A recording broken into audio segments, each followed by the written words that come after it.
Pe malul râului zburau pescărușii, cirirând despre ceva al lor. Peștii din bărci alunecau încet în depărtare, astfel încât abia se puteau distinge siluetele lor. Pe deal, un om îndemna vacile de la pășune, iar turma zgomotoasă cobora spre apă pe pietriș, ca să bea. Satul de pe deal era bine vizibil. Acolo, pe aici, pe colo, lumina ardea în feronerie. Arina stătea pe o mare piatră, admirând cerul apus și, deodată, a suspinat, aducând genunchii la bărbie. E bine?" Igor s-a uitat la ea cu bâlândețe. Ochi mari, oarecum naiv, gene lungi, gura semideschisă de uimire.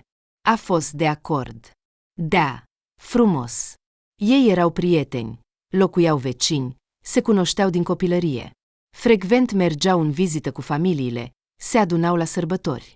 Igor era crescut de bunica sa, Aculina. Fără mamă, fără tată. Arina a avut mai mult noroc. Locuia cu mama ei, Nona, pe care soțul, Sania, o părăsise cândva pentru o fată mai tânără din oraș, unde mergea la muncă. Sania o vizita pe Arina când aceasta era foarte mică. Aducea dulciuri și fructe, iar apoi a devenit tată pentru a doua și a treia oară, mutându-se cu familia în alt oraș. La început, îi trimitea fiicei scrisori, o suna, apoi a dispărut complet.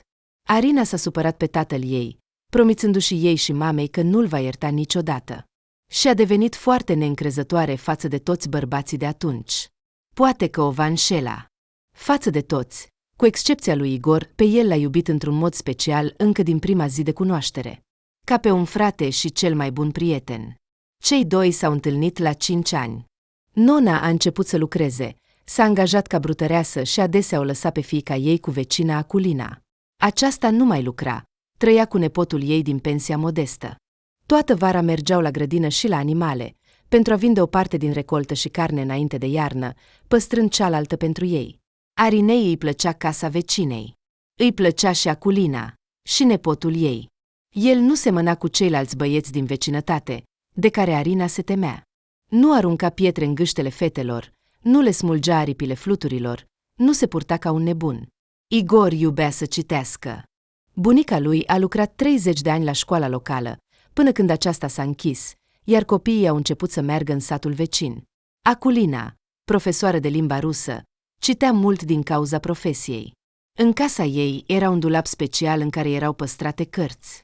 De îndată ce Igor a crescut, ea l-a învățat să citească. Și apoi nu s-a mai îngrijorat cu privire la ce să facă cu nepotul.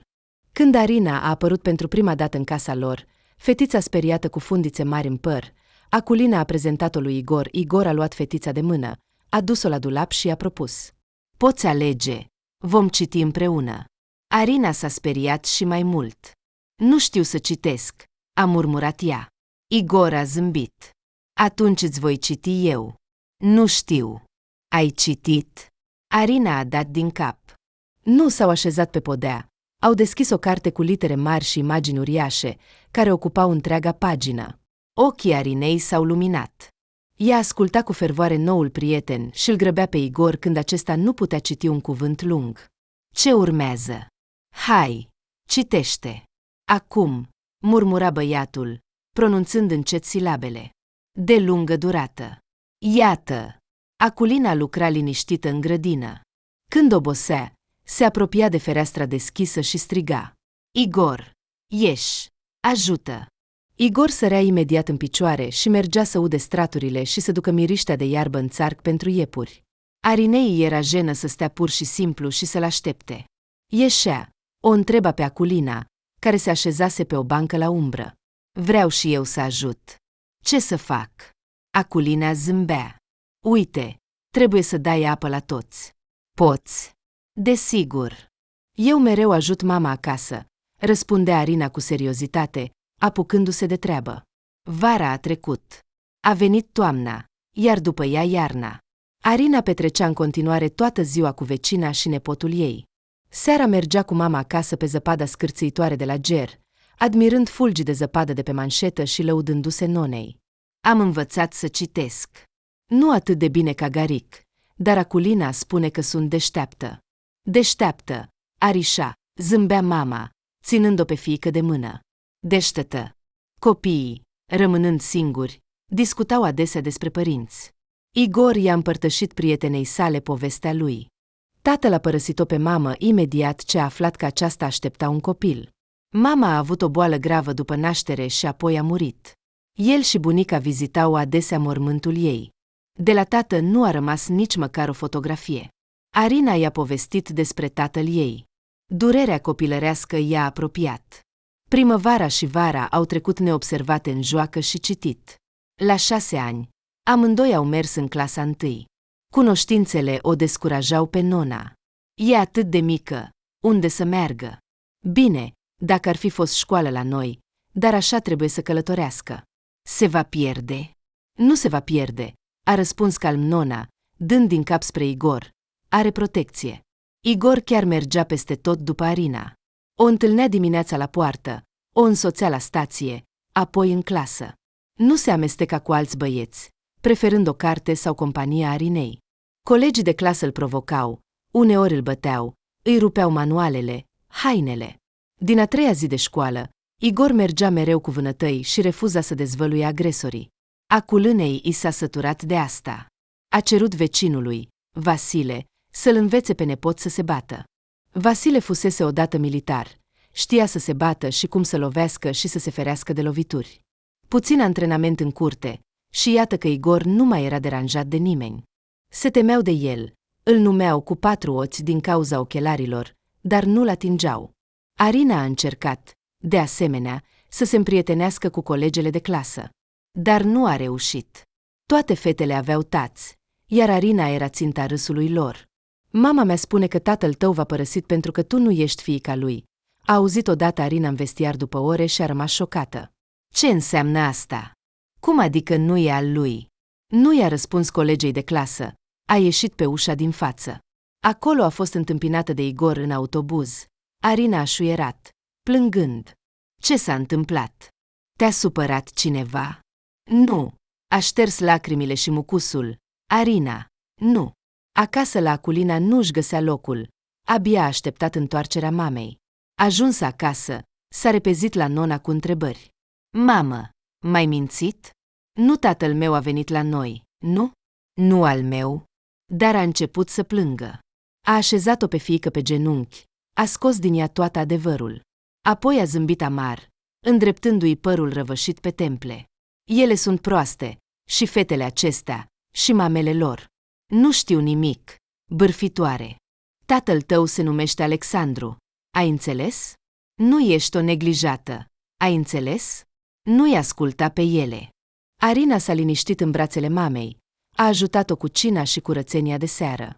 Au făcut împreună temele, au pregătit hainele pentru dimineață, s-au spălat și s-au culcat. Dimineața, pe drumul spre școală, Arina era aceeași fetiță veselă. Nu răspunde atacurilor colegelor, își petrecea pauzele cu Igor, fetele s-au plictisit să o mai tachineze, la fel și băieții s-au săturat de colegul tăcut cu ochelari. Următorii 10 ani au trecut relativ liniștit. Nona lucra, văzându-se cu fiica doar seara și în weekend. Aculina mergea la animale, se mândrea cu succesele nepotului și ale fetiței vecine, pe care a reușit să o iubească ca pe o rudă. Igor termina clasa a 11-a când Aculina a murit brusc. În timpul orei a intrat directorul și l-a rugat pe Igor să iasă, pentru a-i spune ce s-a întâmplat. Igor s-a repezit imediat acasă, uitând de geanta cu manuale și încălțămintea de schimb. Toate acestea i le-a adus Arina puțin mai târziu. Cu capul plecat, s-a apropiat de Igor, care stătea pe treptele casei goale și plângea. A spus încet, punându-i mâna pe umăr. Îmi pare atât de rău, Garic. El a tăcut, punându-și mâna deasupra. La înmormântarea Aculânei a venit tot satul. Au venit și foști elevi, colegi.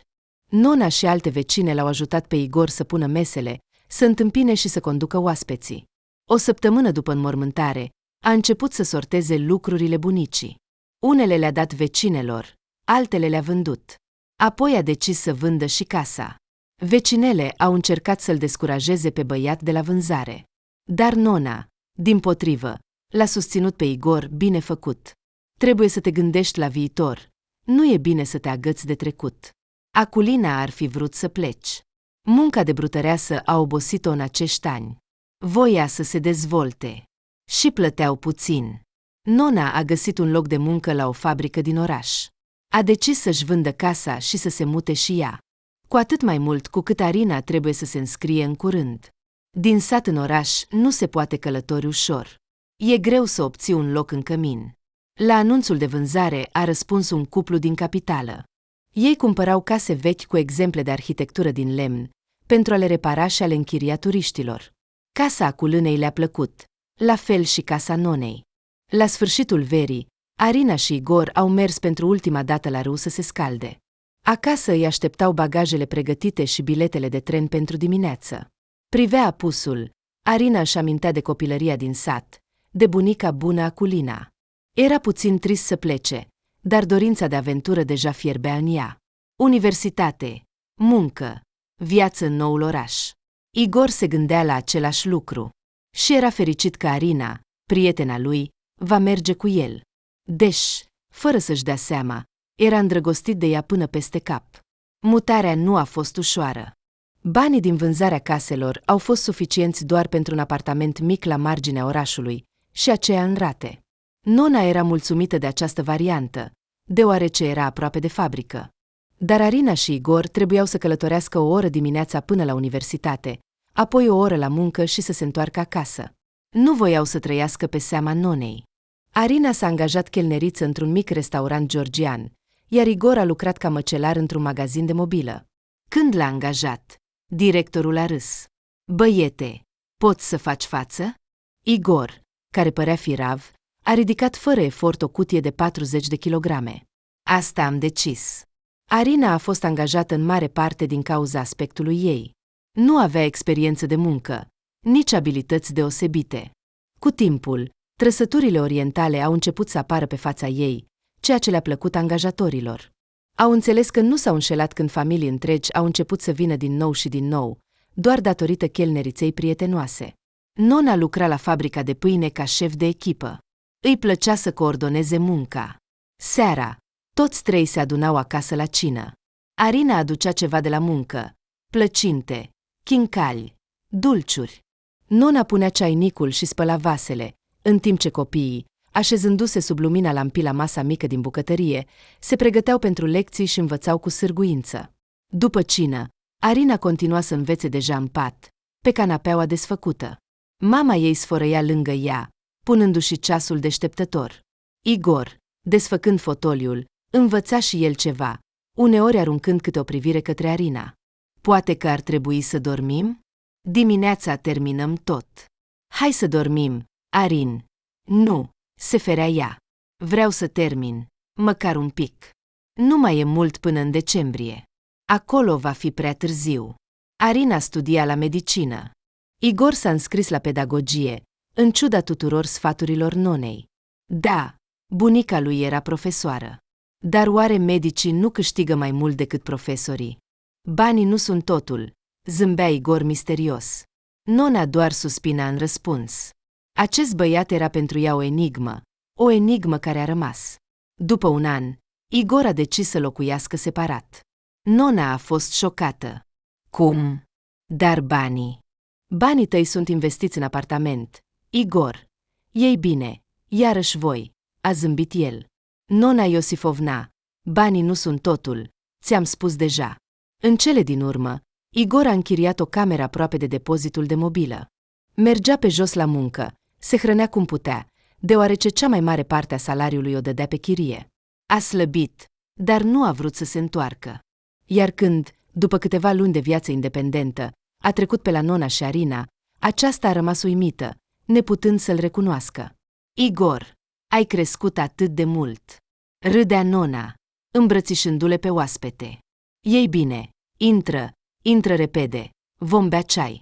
Arina se va întoarce în curând, va fi atât de fericită să te vadă. Trebuie să vorbesc cu voi, a spus Igor, uitându-se serios la ea. Arina s-a întors seara, obosită, epuizată după o schimbare de 5 ore. Cu greu și-a dat jos încălțările, și-a agățat geaca de cuier, s-a spălat pe mâini. Intra în bucătărie, a râs, s-a aruncat să-l îmbrățișeze pe Igor, care se ridicase de la masă. Ești tu. Bună, Garic. Ce mai faci? Bine, a îmbrățișat-o el înapoi. Ascultă, Arin, trebuie să vorbim. Poate că ar trebui să ieșim la o plimbare? Arina l-a privit întrebător pe mama ei, dar aceasta a ridicat doar sprâncenele. Ce? În papuci de casă și cu geaca mamei, Arina mergea pe partea stângă a lui Igor pe trotuarul umed după ploaie. Inspira cu nesaț aerul proaspăt de noapte. Aproape ca acasă. Nu-i așa, Garic? Probabil. Igor s-a oprit, a tras-o pe Arina de mânecă. Ascultă, Arin, te iubesc. Arina a strâns din sprâncene. Ce? Te iubesc. Hai să ne întâlnim. Am vorbit cu mama ta, nu se opune. Arina a rămas șocată. Ce surpriză! Cu grijă, cu cele două mâini tremurânde de emoție, i-a scos ochelarii lui Igor, s-a ridicat pe vârfuri și l-a sărutat stângaci pe buzele lui calde și aspre. Apoi i-a zâmbit. Ai așteptat mult. Și eu te iubesc. Înapoi în apartament s-au întors ținându-se de mâini. Nona a urmărit totul din fereastra din bucătărie, ștergându-și lacrimile cu mâna. Iată, e bine. Iată, e corect, murmura ea pentru sine. Igor a devenit din nou un oaspete frecvent la nona și Arina. A adus buchete de margarete și buchete imense de liliac, bomboane pentru ceai. Lucra în continuare la depozit, reușind să-și finalizeze examenele și uneori se antrena în curte. Arina a renunțat la munca suplimentară, deoarece nu mai reușea să învețe și să lucreze. Practic, trăia la universitate, mergea la examene interminabile, iar noaptea învăța notițe și manuale. Nu mai avea timp pentru a comunica cu Igor adesea. El venea la ea seara doar pentru ca Arina să adoarmă în brațele lui târziu, sub sfărăitul mamei de lângă ea. După 5 ani, Igor a obținut diploma dorită. Arina încă studia, dar s-a angajat ca asistentă medicală pentru stagiu și practică. Plăteau puțin, dar era fericită și cu asta, deoarece se săturase să stea pe seama mamei. Nona a fost promovată la șef de secție. Acum mergea la muncă în costum, nu în blugi, ca înainte. Câștiga suficient pentru a plăti ipoteca și a se hrăni pe ea și pe fiica ei. Totuși, a văzut cum Arina suferea din cauza imposibilității de a avea proprii bani. Așa că se bucura de munca ei la spital, deși Arina se obosea acolo din cauza atitudinii nu foarte respectuoase. I se cerea să facă cele mai murdare lucruri, să spele bețivii și oamenii fără adăpost. Mulți dintre ei erau nu doar murdari și obraznici, ci și grei. Arina nu intenționa să renunțe la muncă, în ciuda tuturor dificultăților. Credea că, într-o zi, toate eforturile ei se vor răsplăti. Între timp, Igor, cu diploma în mână, a reușit să lucreze 1 an la școală pe specialitate. Dar curând a realizat că limba rusă și literatura nu sunt chiar profilul său. În secret, după ore, îi învăța pe băieții care erau hărțuiți la școală să se bată. Și aceștia au arătat rezultate destul de bune. Igor a găsit o școală sportivă aproape de școală, s-a angajat acolo ca antrenor. La început, a combinat 2 locuri de muncă, dar când părinții au aflat cine i-a învățat pe băieții lor ascultători să se bată, au făcut o plângere la director. Igor a fost concediat. Fără să stea pe gânduri, a mers la un interviu la singurul săl de sport din oraș, fără a avea mari speranțe să fie angajat acolo. Dar l-au luat. Astfel, dintr-un elev model cu ochelari și profesor, s-a transformat într-un antrenor, fără ochelari, deoarece în sală purta lentile. Arina nu a observat imediat aceste schimbări la Igor, dar le-a apreciat. Parcă ai crescut, iar eu sunt tot aceeași prostie, a observat ea odată, privind reflecția lor în geamul autobuzului. Igor a zâmbit, a sărutat-o pe frunte. Ei bine, lasă. Tu ai crescut. Salvezi vieți, în timp ce eu lovesc sacul. Desigur, el flirta. Câștiga mai mult decât Arina și economisea pentru nunta pe care o visau de mult. Igor plănuia să-i facă o propunere când Arina va obține diploma. Știa că mai bine nu o deranjează înainte. Arina se supăra teribil dacă ceva îi stătea în cale în pregătirile pentru examene. Și iată că a venit ziua mult așteptată a ceremoniei de absolvire. Arina, fericită și cu diploma roșie în mână, zâmbea mamei și lui Igor, căutându-i privirea în mulțime. Acum era medic absolvent, chirurg, care a participat la câteva operații complicate ca asistent. Chirurgul din spitalul unde lucra Arina, celebru în tot orașul pentru profesionalismul său, Alexei Dmitrievici Lesov, a ales-o pe Arina ca ucenică, deoarece a văzut cât de dedicată este profesiei. Iar după absolvire, i-a recomandat-o unor cunoscuți din centrul din capitală. O mică sărbătoare de familie era în plină desfășurare când Arina a primit un telefon din Moscova și a aflat vestea bună. Arina Alexandrovna, sunt un cunoscut al lui Alexei Lesov. Îl știți? El v-a lăudat foarte mult, așa că vreau să vă ofer un loc de muncă. Nu pot garanta nimic, dar vrem să vă vedem. Pe dumneavoastră și pe mâinile dumneavoastră de aur.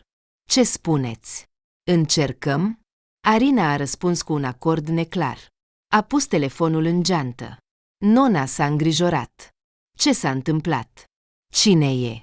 Realizând ce s-a întâmplat, Arina a strigat de bucurie. Mamă! E din Moscova. Un cunoscut al lui Lesov. M-au chemat la muncă. Mama! Nona a strigat înapoi, s-a repezit să-și îmbrățișeze fiica, să sară cu ea lângă masă. Igor zâmbea, ascunzându-și dezamăgirea. În buzunarul pantalonilor săi se afla inelul dorit, dar nu a îndrăznit să-i-l ofere după astfel de vești. A ridicat încă câteva toasturi, a condus-o pe Arina și Nona acasă, a sărutat-o pe Arina la revedere. Revenind acasă, s-a gândit dacă ar trebui acum să-i propună Arinei să se căsătorească. Poate că ar trebui să meargă după ea? Dar ce se va întâmpla cu elevii lui, cu băieții lui? Mulți dintre ei nu au nici tată, nici frate mai mare.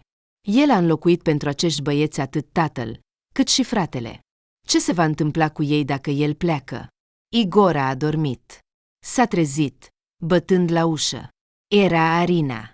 M-am gândit că trebuie să vorbim, a spus ea, așezându-se în fotoliu. Garic, vei merge cu mine? Igor a căscat. Și tu te-ai hotărât să pleci? Desigur, s-a mirat Arina. O astfel de oportunitate. Da, o oportunitate într-adevăr bună. Igor a umplut un ceainic electric cu apă și a băgat mufa în priză. Vrei cafea? Arina s-a încruntat. Vreau. Dar, Garic, eu nu am venit să beau cafea. Înțeleg. Igor s-a întors cu spatele la ea, s-a sprijinit cu degetele pe masă, a plecat capul. M-am gândit toată noaptea dacă să vin după tine sau nu. Știi, nu pot. Arina a deschis ochii speriați, s-a ridicat în picioare, s-a apropiat de el, întinzându-i mâna. Ce înseamnă asta? Mă părăsești? Igor s-a întors spre ea, a tras-o la el, a îmbrățișat-o. Nu, desigur, nu te părăsesc. Te voi iubi mereu. Dar nu pot să-mi las băieții, înțelegi? Au stat așa câteva momente în tăcere. Liniștea a fost întreruptă de fluieratul șefului. Igor a eliberat-o pe Arina din îmbrățișare, a făcut 2 căni de cafea. Au discutat calm totul și au decis că vor putea menține relația și la distanță pentru o vreme. Mai ales că nu știu sigur dacă mă vor lua sau nu. Arina a zâmbit, luându-și rămas bun de la Igor. Pa, ne vom auzi din nou. Ea a plecat peste o săptămână. Igor și mama au condus-o. Au salutat-o mult timp pe peron. A plâns toată noaptea în tren, pentru că în aceste câteva ore a reușit să-i fie dor și să-și regrete decizia de 1000 de ori. Dar când trenul s-a oprit, s-a adunat și a spus: ești deja adultă, nu mai plânge. Primul lucru pe care l-a făcut după sosire a fost să ia autobuzul până la centrul medical. Și a sunat-o pe mama ei ca să-i spună: a ajuns, totul e în regulă. A sunat și pe Igor, împărtășind impresiile despre vecinii din compartiment, plângându-se de sfărăitul zgomotos. Când a auzit numele stației dorite, a încheiat repede conversația. Igor, trebuie să plec, te sun mai târziu. A băgat telefonul în buzunar și a ieșit. Asistenta de la recepție s-a uitat ciudat la ea, la geanta mare, întrebând: cu ce vă pot ajuta? Arina a explicat scopul vizitei sale. Am un interviu cu Goloșev. Fața asistentei a exprimat și mai multă confuzie și mai multă îndoială. A sunat pe cineva, apoi s-a întors către Arina. Etajul 3, biroul directorului. Puteți lăsa lucrurile aici. Nu, le voi lua cu mine, ca să nu le pierd, a respins Arina, îndreptându-se cu pași rapizi spre lift. A intrat înăuntru. La etajul 2, în lift a intrat un băiat în halat alb. A zâmbit, văzând-o pe Arina. Domnișoară, ați decis să ne ruinați? Arina s-a încruntat. Nu am înțeles. Ei bine, geanta.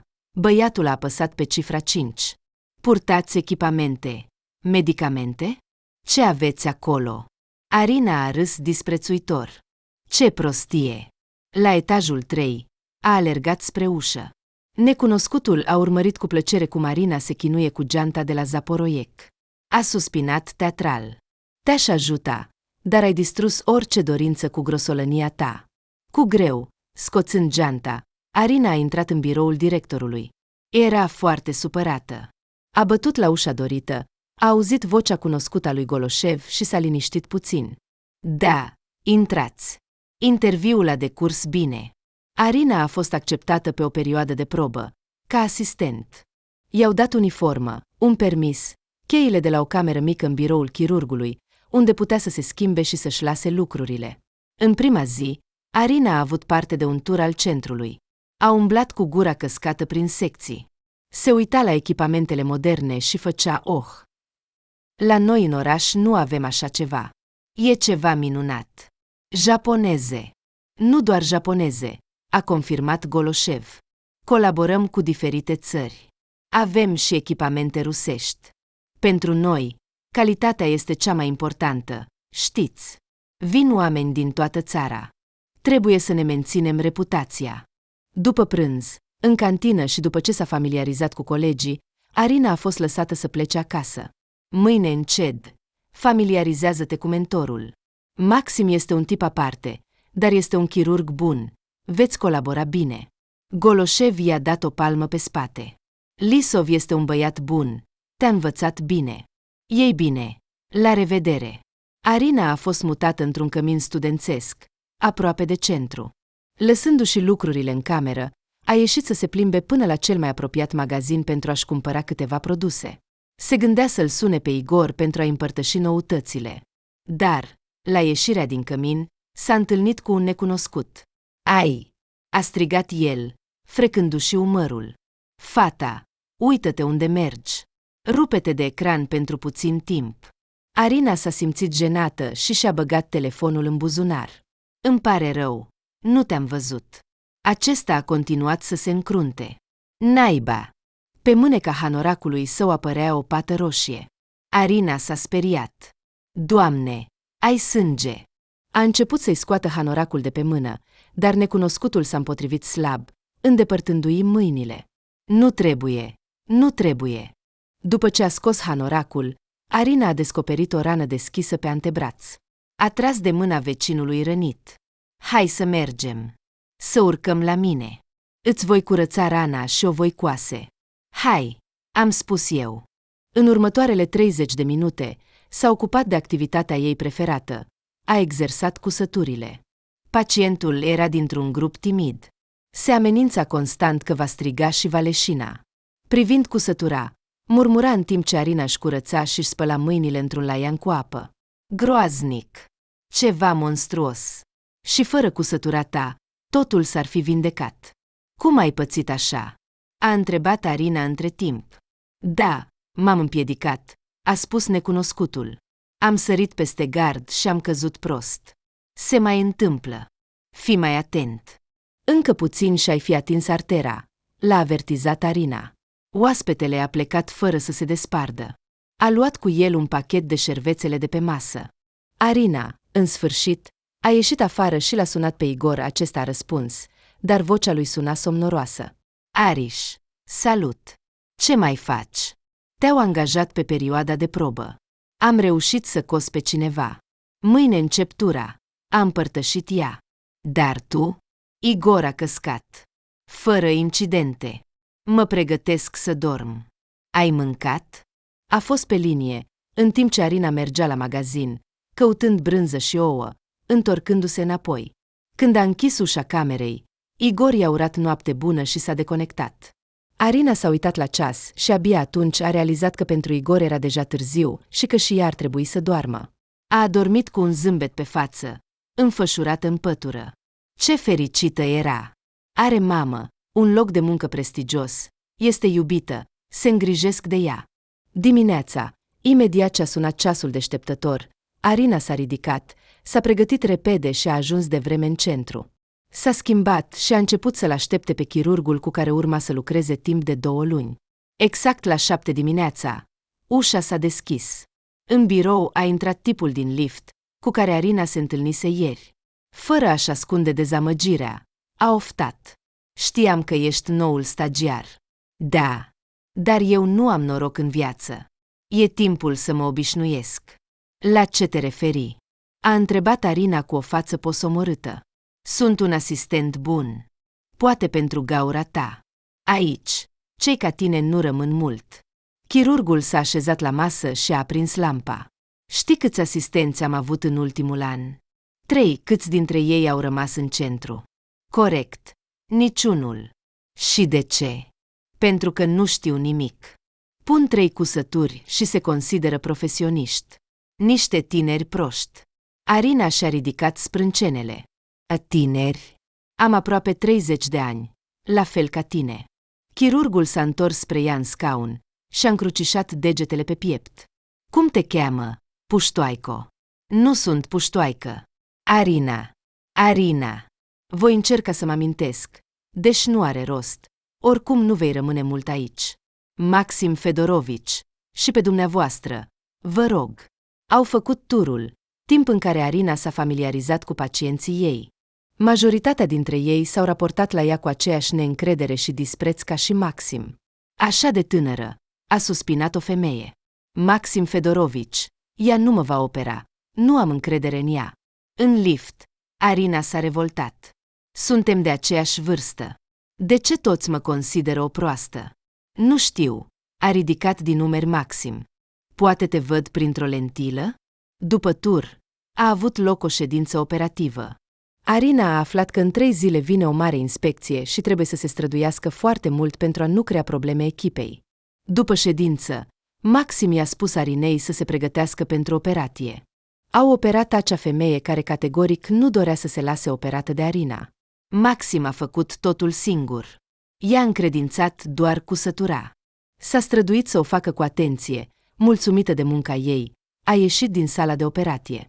S-a gândit. Nu degeaba își amintea ieri cum să țină acul. Vecinul nemulțumit era încă în fața ochilor ei. A îndrăznit să-i spună că cusătura ei era urâtă, dar el era urât. Totuși, când pacienta și-a revenit, aceasta și-a exprimat nemulțumirea. Și ce? Asta va fi așa? A întrebat ea cu o voce slabă, arătând spre cusătură. Maxim a ridicat din umeri. Nu pot spune. Cusătura a fost făcută de Arina. Întrebați-o pe ea. Asta. S-a speriat pacienta, uitându-se la Arina. Maxim Fedorovici, dar eu am cerut. Ce mă fac acum? Arina a examinat cusătura de pe abdomenul ei. Nu înțeleg îngrijorarea dumneavoastră. Totul se va vindeca și nu va rămâne nicio urmă, a asigurat ea. Cine te-a învățat să coși așa? S-a revoltat pacienta. Aceasta este a 3-a mea operație.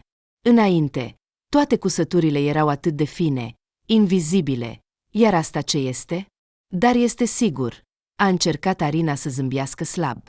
Dar pacienta a întrerupt-o, spunând că vrea să doarmă.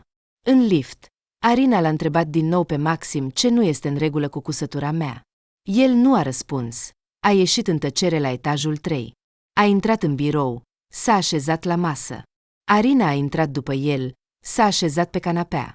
Maxim a început să caute în sertarele biroului, s-a întors brusc spre ea, aruncându-i câteva fotografii dintr-un dosar, pe care Arina le-a prins cu greu. Iată! Pe fotografii erau cusături făcute de Maxim. Arina a oftat. Astea sunt ale tale. Frumos. Aproape invizibile. Câți au? O lună. O oră. A răspuns Maxim, întorcându-se la treburile sale. Mă străduiesc să mulțumesc pacientul. Nu-l consider o bucată de carne. Arina, necrezându-și ochilor și urechilor, a mai privit odată fotografiile, s-a apropiat de masă, a returnat dosarul. A plecat în tăcere în camera ei. Acolo s-a lăsat pe podea, întinzându-și brațele de-a lungul corpului. Așadar, într-adevăr, era o novice și o puștoaică. A reușit să desfigureze atât de mulți oameni. De ce a tăcut Lisov? A lăudat-o. A numit cusăturile Arinei opere de artă. Voia să plângă, dar acest dor al Arinei nu avea să se împlinească. A venit Maxim și i-a spus să se pregătească pentru următoarea operație. Revenind acasă târziu în seara aceea, Arina l-a sunat pe Lisov. Acesta s-a bucurat să o audă. Arina, ce mai faci, steaua mea? M-ai mințit, a suspinat Arina. De ce m-ai mințit? Am crezut că valorez ceva. Am lăsat-o pe mama lui Igor și am venit aici. Ca să aflu că nu știu nici măcar să cos corect. A început să plângă. Lisov a lăsat-o să se liniștească. Apoi a tușit. Arina, știi să coși corect și ești foarte harnică. Poți învăța să coși nu doar corect, ci perfect, dacă vrei. De aceea te-am recomandat. Eu, de fapt, nu voi putea să te învăț în altul pilotaj. Și nici nu ne trebuie aici, dar tu ai talent. Nu trebuie să se piardă, apendicitele le va tăia orice prost. El a vorbit și a vorbit. Arina l-a ascultat și la sfârșit zâmbea deja. Așadar, asta era. Au trimis-o să învețe, nu să strălucească pe olimpiada chirurgicală. Asta explică multe. I-a mulțumit mentorului pentru discuție. Nu a sunat-o pe mamă și pe Igor, ca să nu-i trezească. S-a culcat. Dimineața a venit în centru. Așteptându-le pe Maxim, i-a cerut scuze și l-a rugat să o învețe să coasă. Maxim a oftat mulțumit. Poate că din tine va ieși ceva. Au rămas după muncă pentru a exersa. S-au împrietenit. Arina a început să sune din ce în ce mai rar acasă, limitându-se la corespondență. Odată a întâlnit la ieșirea din cămin pe același vecin pe care l-a cusut odată. I-a cerut scuze și lui. Vecinul s-a prezentat ca Oleg. Da, lasă, se mai întâmplă, a murmurat el, aprinzând o țigară. Ești doctor, nu? Salvezi oameni? Grozav. Dar tu nu ești? S-a mirat Arina. Credeam că în căminul nostru locuiesc doar medici. Oleg a tras din țigară și s-a încruntat. Sunt aici în vizită, așa cum ar veni. Mă ascund. Arina s-a alarmat. De cine? Ai probleme cu legea? Mai rău, a râs Oleg. Cu ilegalitatea. Arina a înțeles că vecinul se ocupă cu afaceri dubioase și că ar fi mai bine să se țină departe de el. A încercat din nou să acorde timp lui Igor și mamei. Nona a fost mereu fericită să vorbească cu fiica ei. Dar Igor nu mai răspunde Arinei cu aceeași bucurie, așa cum i se părea. A decis să afle motivul. Poate s-a supărat. Răspunsul l-a surprins pe Arina. Sunt mulți noi. Toți mici, de 5-6 ani, toți loviți, și-au venit la mine singuri, ca să învețe să se apere. Eu mă ocup de ei din cauza tatălui, din cauza mamei, din cauza antrenorului. Acum conduc 3 grupuri în loc de una. Mă obosesc teribil. Au părinți, nu-i așa? A obiectat Arina. Au părinți, dar nu are cine să învețe să se apere, a răspuns Igor. Știi de ce fac asta? De ce te miri? Arina a tăcut puțin. Pentru că astfel de băieți vor fi din ce în ce mai mulți. Apoi vor apărea fetele. Dacă îi salvezi pe toți, nu te vei putea niciodată decide să-i lași și să te muți. Eu nu am de gând să fac asta, a întrerupt-o Igor. M-am gândit zilele acestea că un oraș mare nu este pentru mine. Nu pot trăi într-un apartament. Înțelegi? Sincer, vreau o casă a mea. Și îmi place munca mea. Aici Arina nu a mai rezistat. Așa ai început să vorbești. Au trecut doar câteva săptămâni și deja m-ai uitat? Igor a râs. A încercat să o convingă pe Arina că își imaginează că nu a avut niciodată gândul de a o lăsa. Dar era prea târziu. Arina a închis apelul, s-a prăbușit cu fața în pat, plângând, tremurând din tot corpul. Dimineața s-a trezit umflată și nefericită. A mers la muncă. Totul îi răsuna în cap. Conversația nocturnă cu Igor în timpul turului și operațiilor. Nu putea să se gândească la altceva. Pe drumul de întoarcere la cămin, a sunat-o pe mamă. Nona știa despre dorința lui Igor de a rămâne, pentru că el o vizita uneori și își împărtășea planurile. Reacția fiicei i-a surprins-o. Arișca, tu ai spus că s-ar putea să nu te lase în centru. Totul este încă sub semnul întrebării. Iar Igor, el este un băiat gospodăresc, temeinic. Stă pe 2 picioare în viață. Înțelegi? Aici are muncă. Economisește pentru o casă, pentru un teren. Înțelegi? Arișca, mă auzi? Alo? Arina auzea, dar nu răspundea. Ce putea să răspundă? Cuvintele mamei sunau ca o trădare, ca o absență absolută a credinței în succesul fiicei. Naivă! Credea că cei mai apropiați oameni o vor susține în dorința ei de a-și face carieră, de a deveni profesionistă. Dar, se pare, s-a înșelat. Arina și-a băgat telefonul în buzunar. La stația ei a plătit și a coborât. Abia intrase în cămin, când cineva mare și puternic i-a închis gura cu mâna și a tras-o într-o cameră necunoscută de la parter. Arina, speriată de-a binelea, se zbătea și încerca să strige. Dar ce putea face o fetiță de 50 de kilograme împotriva unui astfel de monstru? În cameră, a fost pusă pe podea. Îmi pare rău, surioară, a auzit vocea lui Oleg. Nu trebuie să afle nimeni. Oleg stătea lângă pat. Era închis cu perdele groase. Fața lui era slab luminată de o lanternă pe care Oleg o ținea în mână. Arina și-a corectat pantalonii. S-a încruntat. Oleg, ești complet? Ai sărit din nou peste gard prost? Oleg a scârțit. Aha, aproape. A făcut un pas în lateral, a îndreptat lanterna spre pat. În el zăcea un băiat de aproximativ 30 de ani, ținându-se cu mâna de burtă. Cămașa albă de pe el era roșie de sânge. Arina a strigat slab, a vrut să plece, dar monstru, care o adusese, i-a blocat calea. Surioară, va muri. A început Oleg plângând. Uită-te la el. Nu vreau. Du-le la spital. Sună ambulanța. A început Arina să se agite. Oleg a scârțâit din nou. Nu se poate, surioară, nu se poate. Dacă nu te uiți, va muri. Vei putea dormi mai târziu, nu? Nu aveam ce face. Arina și-a suflecat mânecile, s-a apropiat de băiatul rănit. Acesta i-a zâmbit strâmb. Ești frumoasă, a declarat el în delir. Dacă supraviețuiesc, mă voi căsători cu tine, să știi. Arina a rupt cămașa cu mâinile. A dat comanda în liniște. Am o valiză în cameră. Aduceți-o. Băiatul se numea Kiril. Rana lui era similară cu cea lui Oleg, era ruptă, dar mai adâncă. Arina dorea cu adevărat să creadă că Oleg și compania lui s-ar prost peste un gard, dar s-a uitat în jur, a observat armele de la monstru, tatuajele celorlalți și s-a convins de bănuielile ei. Oleg cu greu se încadra în rândul cetățenilor respectuoși. A tratat rana și a cusut-o. Văzând cusătura, Oleg a clătinat din cap. Surioară, ai învățat să coși? Sau l-ai plăcut mai mult pe Kiril decât pe mine? De ce m-ai cusut așa cum ai putut? M-au învățat să cos mai bine, a confirmat Arina. Kiril era în delir. Arina îi făcea injecții și comprese. A muncit toată noaptea. A adormit pe scaun lângă patul lui. S-a decis să-l lase pe Kiril în grija ei. Oleg și compania au dispărut dimineața, lăsând o notă corespunzătoare.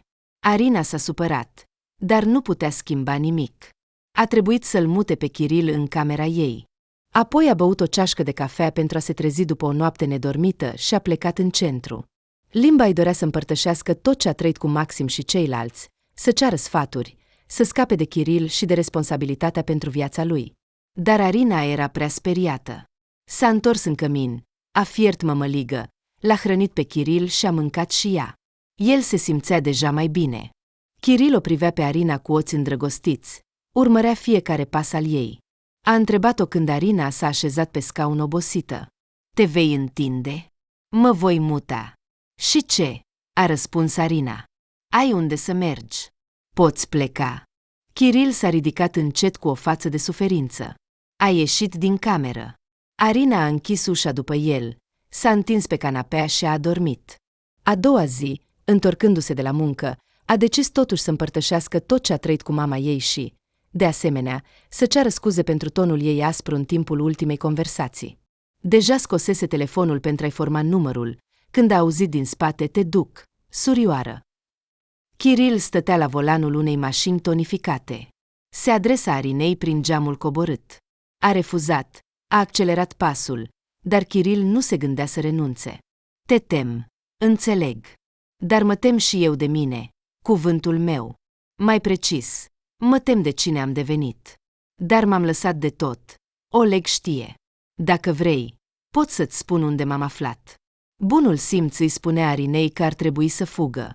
Dar, deodată, S-a gândit că în interesul ei ar fi bine să știe cu i-a ajutat de 2 ori, pentru a avea posibilitatea de a se justifica în caz de ceva. Așa că, ignorând bunul simț, Arina s-a oprit și apoi s-a urcat în mașina lui Kiril. S-a dovedit că era fiul unui tată bogat, care supraveghea totul în timpul absenței sale din țară. Kiril a asigurat-o că s-a asociat cu Oleg din întâmplare.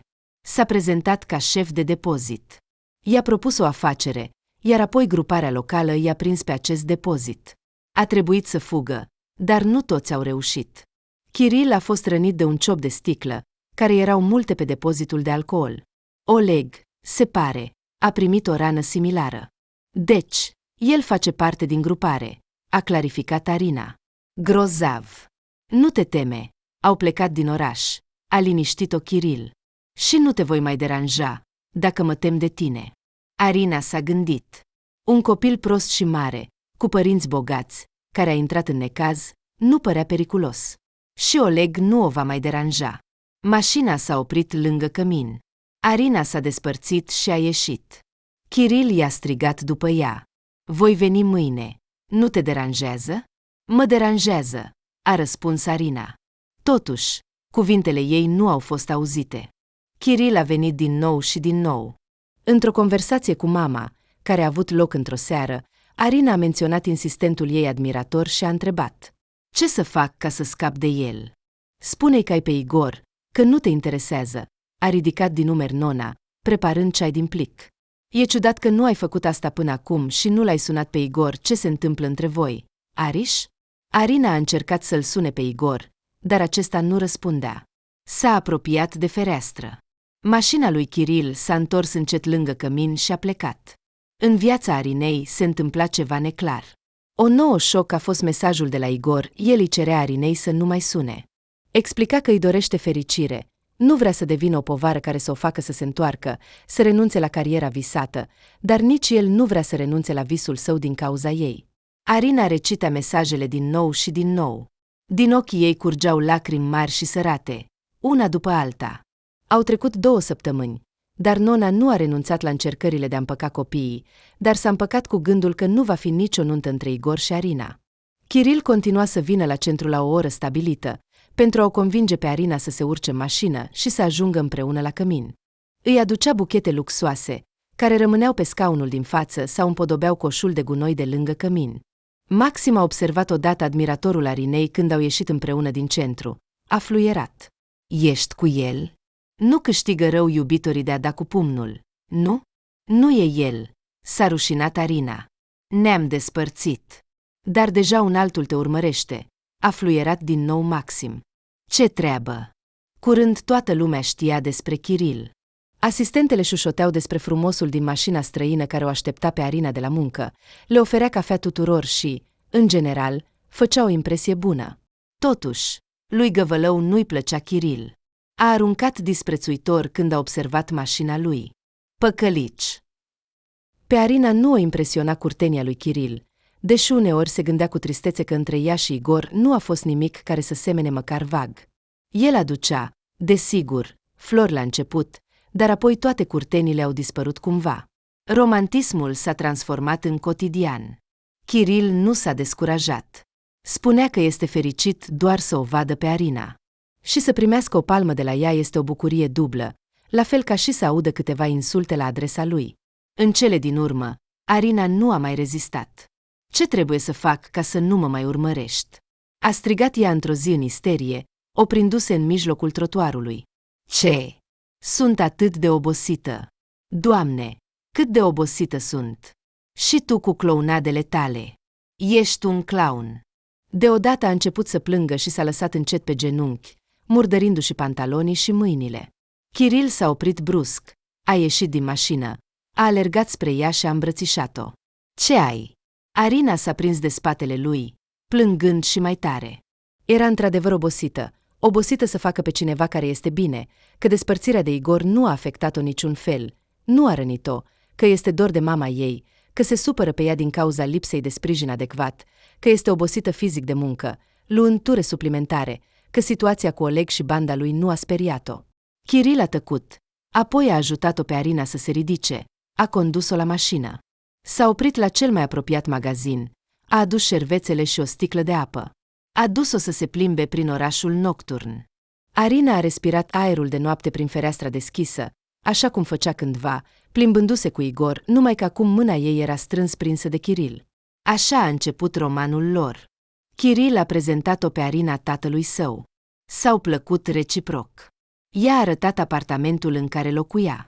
I-a povestit despre afacerea de familie. Mama Arinei a venit în vizită, s-a întâlnit cu noul ales al fiicei ei. Au decis să se căsătorească vara, dar tatălui Kiril a murit brusc în străinătate. Nunta a fost amânată pentru toamnă.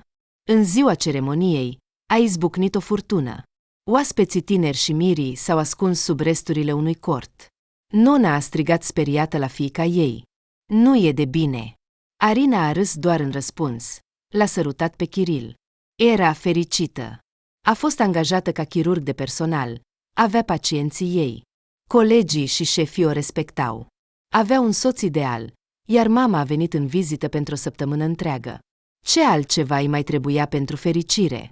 Igor nu a felicitat-o, nu a amintit deloc de sine. Arina a decis că este mai bine așa și a început o nouă viață. La început, ea și Kiril au locuit în apartamentul lui, dar curând au luat un apartament cu 2 camere în centru pe credit ipotecar. La început, toate cheltuielile erau suportate de Kiril, fără a-i permite soției să plătească măcar pentru o sticlă de apă. Dar povestea s-a terminat repede. Totul a început cu declarația lui Kiril. Am probleme mari, a spus el, întorcându-se odată acasă. Mă presează. Oleg s-a întors. Cere să-i plătesc pentru protecție. Ce? S-a uitat la filme despre anii 90. A întrebat Arina. Fă o plângere la poliție. Nu pot. Au promis că mă vor da pe mâna autorităților. Au o înregistrare din ziua în care am fost pe depozit cu ei. Dar tu nu știai nimic, a obiectat Arina, desprinzându-se de oglindă. Și cine mă va crede? A suspinat Kiril. A trebuit să se supună lui Oleg, să-i plătească o parte din venitul obținut din vânzarea alcoolului. Apoi a fost nevoit să vândă afacerea tatălui său. Kiril spera că astfel se va putea scăpa de Oleg și planul lui a funcționat. Dar, vânzând compania, Kiril a aflat brusc despre datoriile tatălui său. Aproape toată suma obținută din vânzare a dat-o băncilor străine care i-au trimis factura. Și a căzut în depresie. La început a băut, apoi, cu greu, s-a adunat, a început să se gândească la ce să facă în viață. De câteva ori a încercat să-și înceapă propria afacere, cheltuind pe asta ultimele economii. În cele din urmă, complet distrus, s-a angajat ca taximetrist. Din fericire, mașina a rămas la el. Arina se îngrijora pentru soț, dar, la cererea lui, nu intervenea cu sfaturi și predici. Continua să lucreze în centru, să plătească ipoteca, să cumpere produse pentru casă. Considera toate acestea absolut normale, căci a dat odată jurământul de a-i fi fidel lui Kiril, atât în necazuri, cât și în bucurii, să-l iubească. Rămânea doar să aștepte când totul se va așeza. Kiril a conceput din nou un proiect, a decis să strângă bani pentru realizarea acestuia. S-a angajat la o muncă suplimentară. Șeful securității acelui depozit, care cândva îi aparținea lui. Noua proprietară a companiei a fost de acord să-l angajeze pe Kiril prin intermediul unei cunoștințe. Dar comportamentul ginerele nu era pe placul ei. A încercat să o convingă pe fiica ei, Arina. Kiril tău lucrează în continuare? Nu are de gând să caute un loc de muncă? Are educație și este deștept. Arina o întrerupea pe mamă, știind la ce se referă. Mamă, a trecut 1 an de la moartea tatălui lui Kiril și de la tot acest coșmar. Dă-i timp să se refacă. Nona suspina, dar nu voia să se certe cu fiica din cauza ginerele nepriceput. Așa că a schimbat subiectul. De asemenea, uneori se îndoia că Kiril este un soț rău pentru Arina. Totuși, el muncește, se descurcă cumva, încearcă să se redreseze.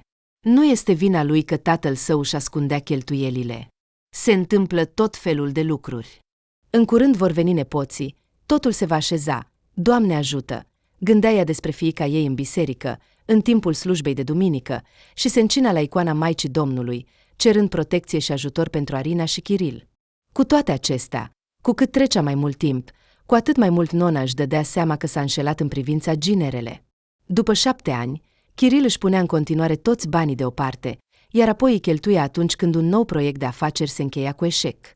Familia trăia din salariul Arinei, care își petrecea toată ziua în centru, întorcându-se acasă doar pentru a dormi. Desigur, nu era vorba de copii. Arina înțelegea foarte bine asta.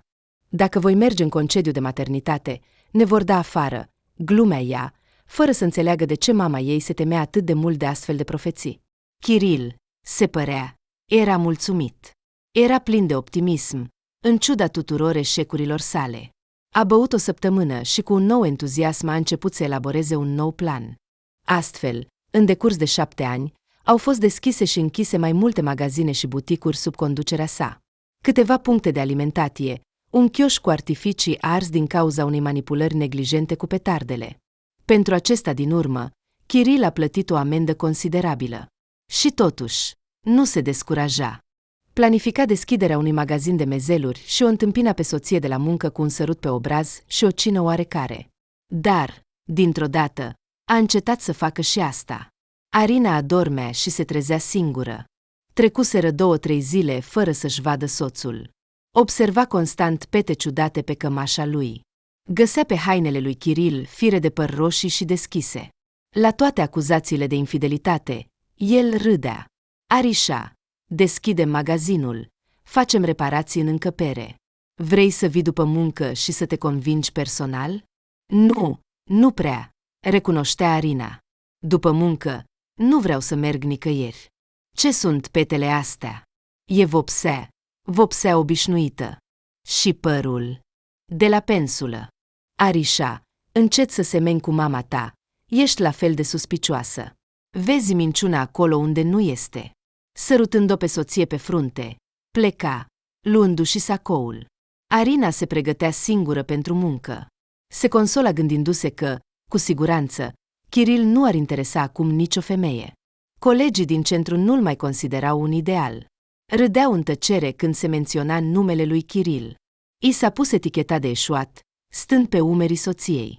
Și nimeni nu o invidia pe Arina, pentru că nu era nimic de invidiat. Nici măcar ea nu se invidia, mirându-se cum i s-a schimbat viața. O purtau pe brațe, o umpleau de diamante, o duceau în cele mai bune restaurante și îi promiteau că îi vor dărui întreaga lume. Iar acum era soția unui paznic. Plătea singură ipoteca, vânduse aproape toate bijuteriile de aur primite de la soț, pentru a acoperi ipoteca în primele luni. Și îl suspecta de infidelitate. Nona, când a aflat de la fiica ei despre firele de păr de pe hainele, ginerele și petele de ruj, a decis să discute despre asta cu o persoană de încredere.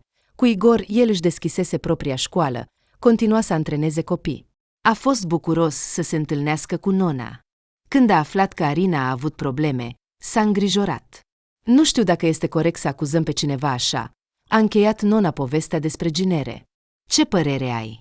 Poți specula mult timp. Mai bine să vezi totul cu ochii tăi și să te liniștești. Să meargă la soț, să vadă reparațiile, a propus Igor.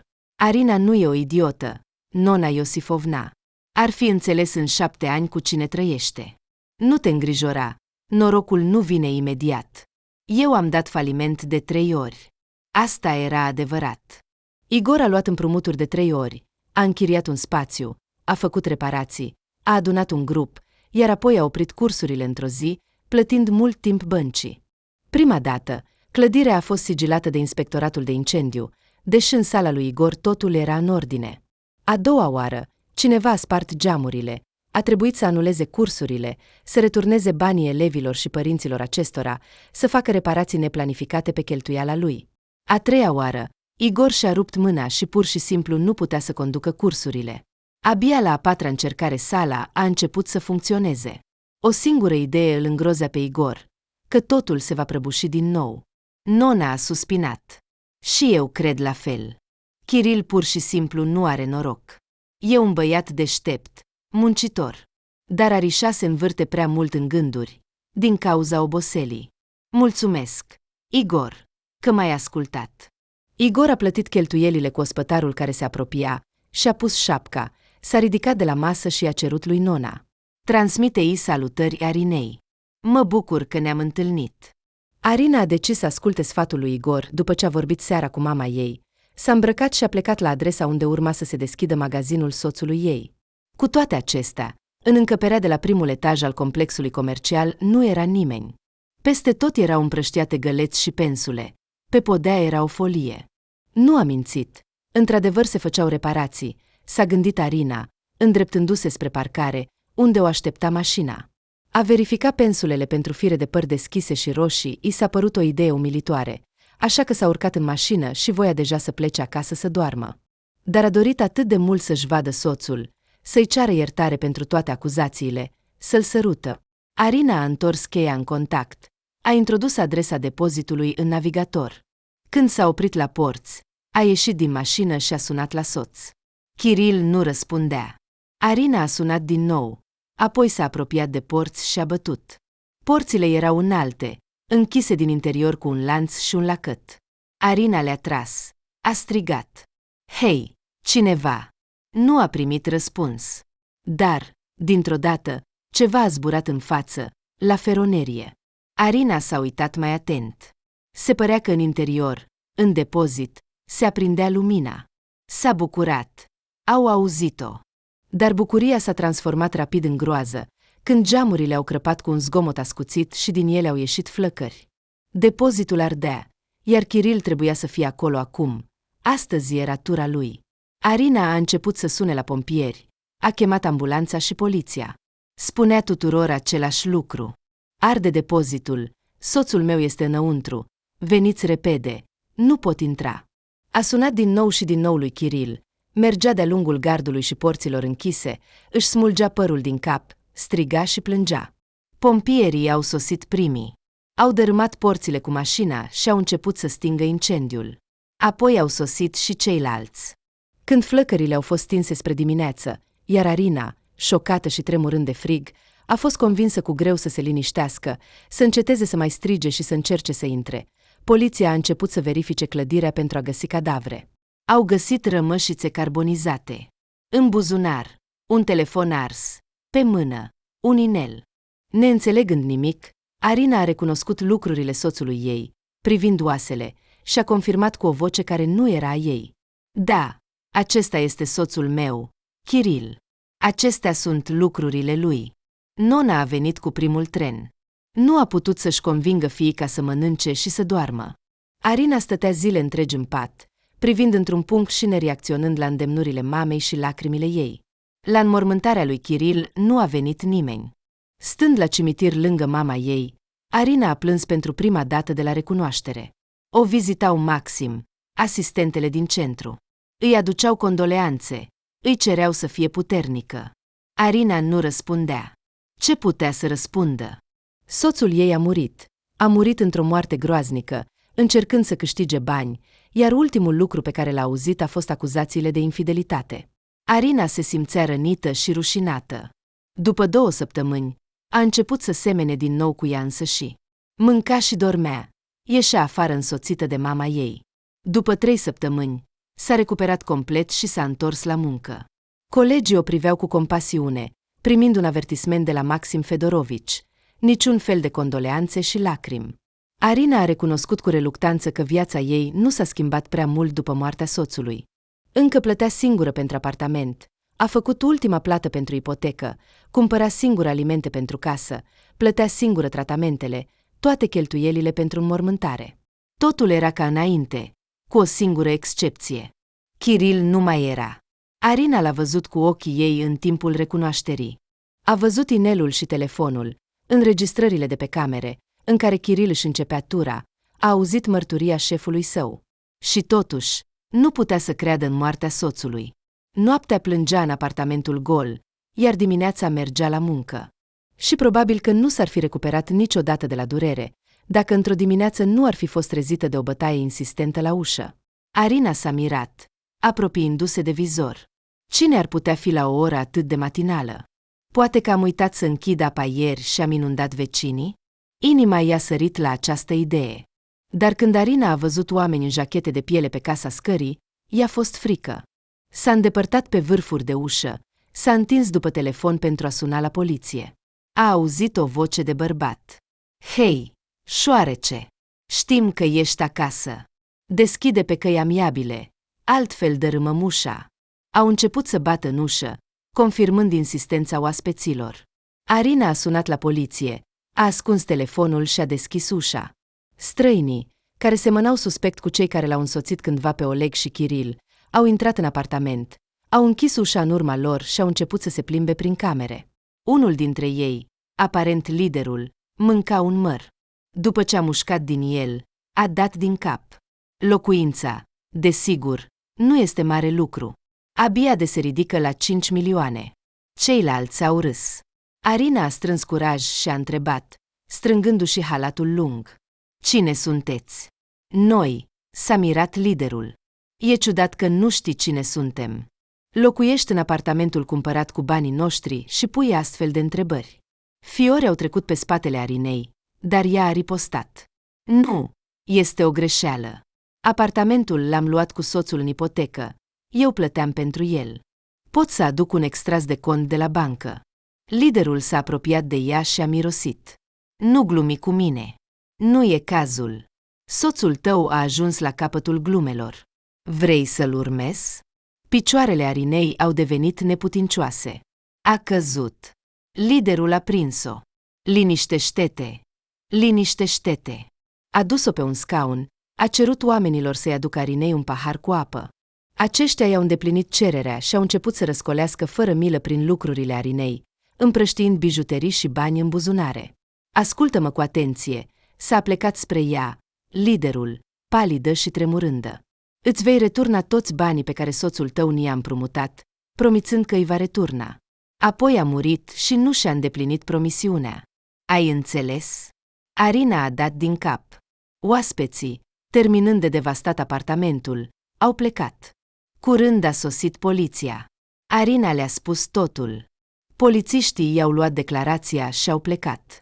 Arina a început să facă curățenie, a sunat la centru și a avertizat că nu va veni. Presiunea îmi joacă feste, a mințit ea. Gălov a dorit să-i ureze însănătoșire grabnică. Arina a terminat curățenia. Se părea că vizita poliției a fost suficientă pentru a-i liniști pe bandiți. Dar ceva nu-i dădea pace Arinei. Poate că soțul ei a împrumutat într-adevăr bani de la acest tip cu mărul. Atunci nu o vor lăsa în pace. Seara, a mers la bancă, a cerut informații despre istoricul de credit al soțului ei. A ieșit din bancă, sprijinindu-se de perete. Kiril acumulase împrumuturi de aproape 25 de milioane de ruble. 25 de milioane. Și aci bandiți. Cu siguranță a luat și microîmprumuturi. Acum va trebui să plătească pentru soț. Deoarece bunurile lor sunt considerate dobândite împreună, iar ei nu au copii. Arina a sunat-o pe mama ei, râzând și plângând, i-a povestit despre bandiți și datoriile lui Kiril. Nona a ascultat fiica, fiind în tăcere îngrozită, ținându-și mâna la gură. A vrut să vină, dar Arina a oprit-o pe mamă. Nu, nu trebuie. Este periculos. Dar cum așa? Se plângea nona. Mie mi-este periculos, iar ție nu? Arișa, ce se întâmplă? Cum a putut? Arina i-a promis mamei că se va descurca cu totul. 1000 de ori mai târziu a regretat că a sunat și a făcut-o pe mamă să se îngrijoreze. A doua zi s-a dus la muncă. Seara a văzut o față cunoscută. Bandiții mâncau din nou un măr. S-a apropiat de Arina cu o mers lejer, zâmbind. Ce a spus poliția despre noi? Nu ne supărăm. Se întâmplă. Dar banii îi vei returna. Toți, până la ultimul. Nu am, a răspuns ferm Arina. Liderul a râs. Te cred. Dar șeful meu nu mă crede. Înțelegi? Trebuie să-i spui tu. Ușor. Arina s-a străduit să pară încrezătoare și calmă, deși în interior murea de frică. Du-mă la șeful tău. Iubitorul de mere a condus-o până la o mașină întunecată, în care mai erau încă 2. Arina a fost dusă într-o casă de la marginea orașului, iar acolo a fost condusă în sufragerie. În cameră era atât de mult fum, încât ochii îi lăcrimau. Arina l-a văzut pe Oleg, stând în fotoliu. Acesta a râs. Trebuie să vezi ce fețe. Surioară, câți ani? Nu am banii voștri, a răspuns rece la salutul lui Arina. Kiril nu mi-a dat nimic. Am trăit din salariul meu. Oleg s-a ridicat din fotoliu, zâmbind, s-a apropiat de Arina. Nu ai bani? Dar de unde este apartamentul? Am plătit ultima rată cu salariul recent. Dar cine a făcut avansul? Kiril. Desigur. De ce minți? Vezi, totuși, ți-a dat bani, deci trebuie să-i returnezi. Și cât a împrumutat de la voi? Oleg a dat din cap către lider. Acesta a mușcat din măr și a răspuns. 11. Cu dobândă. 13. Arina a râs.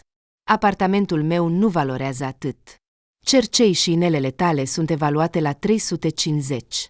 Nu e mult, a zâmbit Oleg. Le-a cumpărat mai scump. Fă tu diferența. Și tot restul.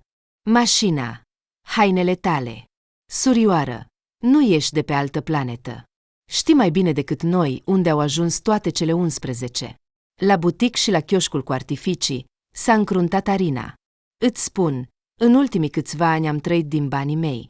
Oleg a suspinat, a ridicat mâna în sus, cerându-i să tacă. Am auzit. Dar dă-ne banii. Pe căi amiabile. Totul, până la ultimul. Discuția s-a încheiat. Ai o săptămână. Arina a fost dusă acasă. Toată noaptea s-a gândit ce să facă. În cele din urmă, dimineața a scris o donație pe numele lui Oleg în prezența lui. I-a dat apartamentul. Datoria față de el a scăzut de la 13 la 7 milioane. A vândut mașina și toate bunurile rămase după vizita bandiților. Tehnica, gențile, încălțămintea. Datoria a scăzut la 4 milioane. S-a achitat de datoria față de Oleg la ultima întâlnire, el a zâmbit mulțumit, conducând-o pe Arina. Plăcut să fac afaceri cu tine, draga mea.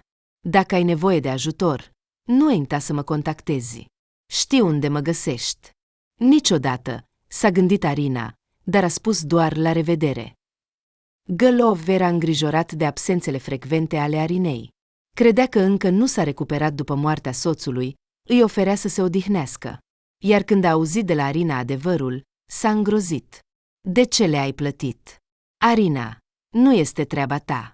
Poliția este la curent, ei ar fi rezolvat totul. Am o mamă, i-a reamintit Arina șefului. Și tu ești aici. Crezi că s-ar fi oprit așa? Că m-ar fi iertat? Că ar fi uitat datoria? Gălov a fost nevoit să recunoască că Arina nu avea altă opțiune. Întreaga echipă a strâns puțin pentru a o ajuta. Numai Maxim a refuzat să contribuie. A ridicat disprețuitor ochii la această propunere. Te rog, de ce? Ca să-i duc și banii mei bandiților? Sau ca să-mi pun pe umeri un alt clovn? Nu, mă retrag. Toți, inclusiv Arina, credeau că Maxim Fedorovici nu o simpatizează, în ciuda celor 7 ani de muncă împreună. Dar chirurgul, dimpotrivă, s-a atașat foarte mult de Arina, admirându-i sincer perseverența, de aceea se și supăra că își pierde timpul cu un soț idiot, iar acum mai trebuie să plătească și datoriile lui. Arina le-a mulțumit colegilor pentru bani, i-a luat, cedând rugăminților lui Gălov. Nu știa ce să facă cu ei, până când a sunat odată mama. La apel, în loc de Nona, a răspuns o femeie necunoscută, care s-a prezentat ca asistentă medicală. I-a spus că Nona a fost dusă la spital cu un atac de cord. Fără să se mai cunoască de lacrimi, Arina a alergat la gară, s-a urcat în tren. Pe tot parcursul călătoriei, s-a uitat la ecranul telefonului, repetând un singur cuvânt. Mama! Mama! A ajuns în 24 de ore. S-a dus imediat la spital, a intrat în salonul mamei. Nona arăta rău, era palidă, obosită. Ochii erau adânciți, pielea, ochii și părul păreau să fi pierdut puterea și viața. Văzându-și fiica, a zâmbit cu buzele tremurânde. Arișa! Mama, sunt aici! A mângâiat-o Arina pe cap. Totul este bine. Mama! Nona a fost externată după 2 săptămâni. Arina a adus-o acasă. Mai bine zis, a tras-o după ea. A așezat-o pe canapea, unde odată dormiseră împreună, până când Igor s-a mutat, a început să trăiască separat, cedându-i Arinei locul pe fotoliu. Gălov a sunat din centru, exprimându-și îngrijorarea cu privire la absențele frecvente ale Arinei de la locul de muncă. Știu, Arina, că nu-ți este ușor, dar am nevoie de chirurgi, am nevoie de medici. Va trebui să te înlocuiesc. Sper că înțelegi de ce fac asta. Oamenii nu pot aștepta. Arina nu a contestat. Cum ar fi putut? I s-a propus să conducă cursuri la distanță pentru studenți. A fost de acord. Dimineața lua laptopul, începea lecțiile, până la prânz explica materialul, apoi o hrănea pe mama ei, ieșea la plimbare cu ea. După somnul de după amiază, amândouă ieșeau din nou la plimbare, luau cina și se culcau. Arina dormea prost noaptea, încercând să-și contureze o imagine aproximativă a viitorului. Nu reușea să facă asta. Îi plăcea să predea, dar voia să opereze. Și datoria la bancă, predând cursuri, o va plăti o veșnice. La centru, Arina avea un salariu bun, ca chirurg. Rămânea doar să se gândească ce să facă cu mama. Nu o putea lăsa singură, dar să o ia cu ea era o idee proastă. Cine o va supraveghea? O punct a fost pus în zbaterile ei de Oleg. El a anunțat că va vinde apartamentul Arinei, că nu mai poate locui în el, iar lucrurile ei au fost aruncate în curte. În câteva zile totul a fost dus de vagabonzi și trecători. Nici măcar nu a avut dorința de a le lua înapoi. Viața ei veche părea că a dispărut. Nici soț, nici apartament, nici muncă. Nimic. Avea 35 de ani. Din nou nu reprezenta nimic. Trăia cu mama ei și nu-și făcea niciun plan. Poate că nu putea fi mai rău. S-a dovedit că se putea. Lucrând de acasă, Arina a încetat să aibă grijă de ea. Rareori se machia, își strângea părul într-un coc neglijent, a îndrăgit trainingurile. Și într-o zi, tocmai în această ținută, ieșind la cel mai apropiat magazin pentru lapte, l-a întâlnit pe Igor, el a recunoscut-o imediat, s-a apropiat să o salute, fără să-și ascundă bucuria. Salut, Arin! Arina a tresărit, s-a întors, strângând la piept un pachet de chefir. Igor arăta minunat.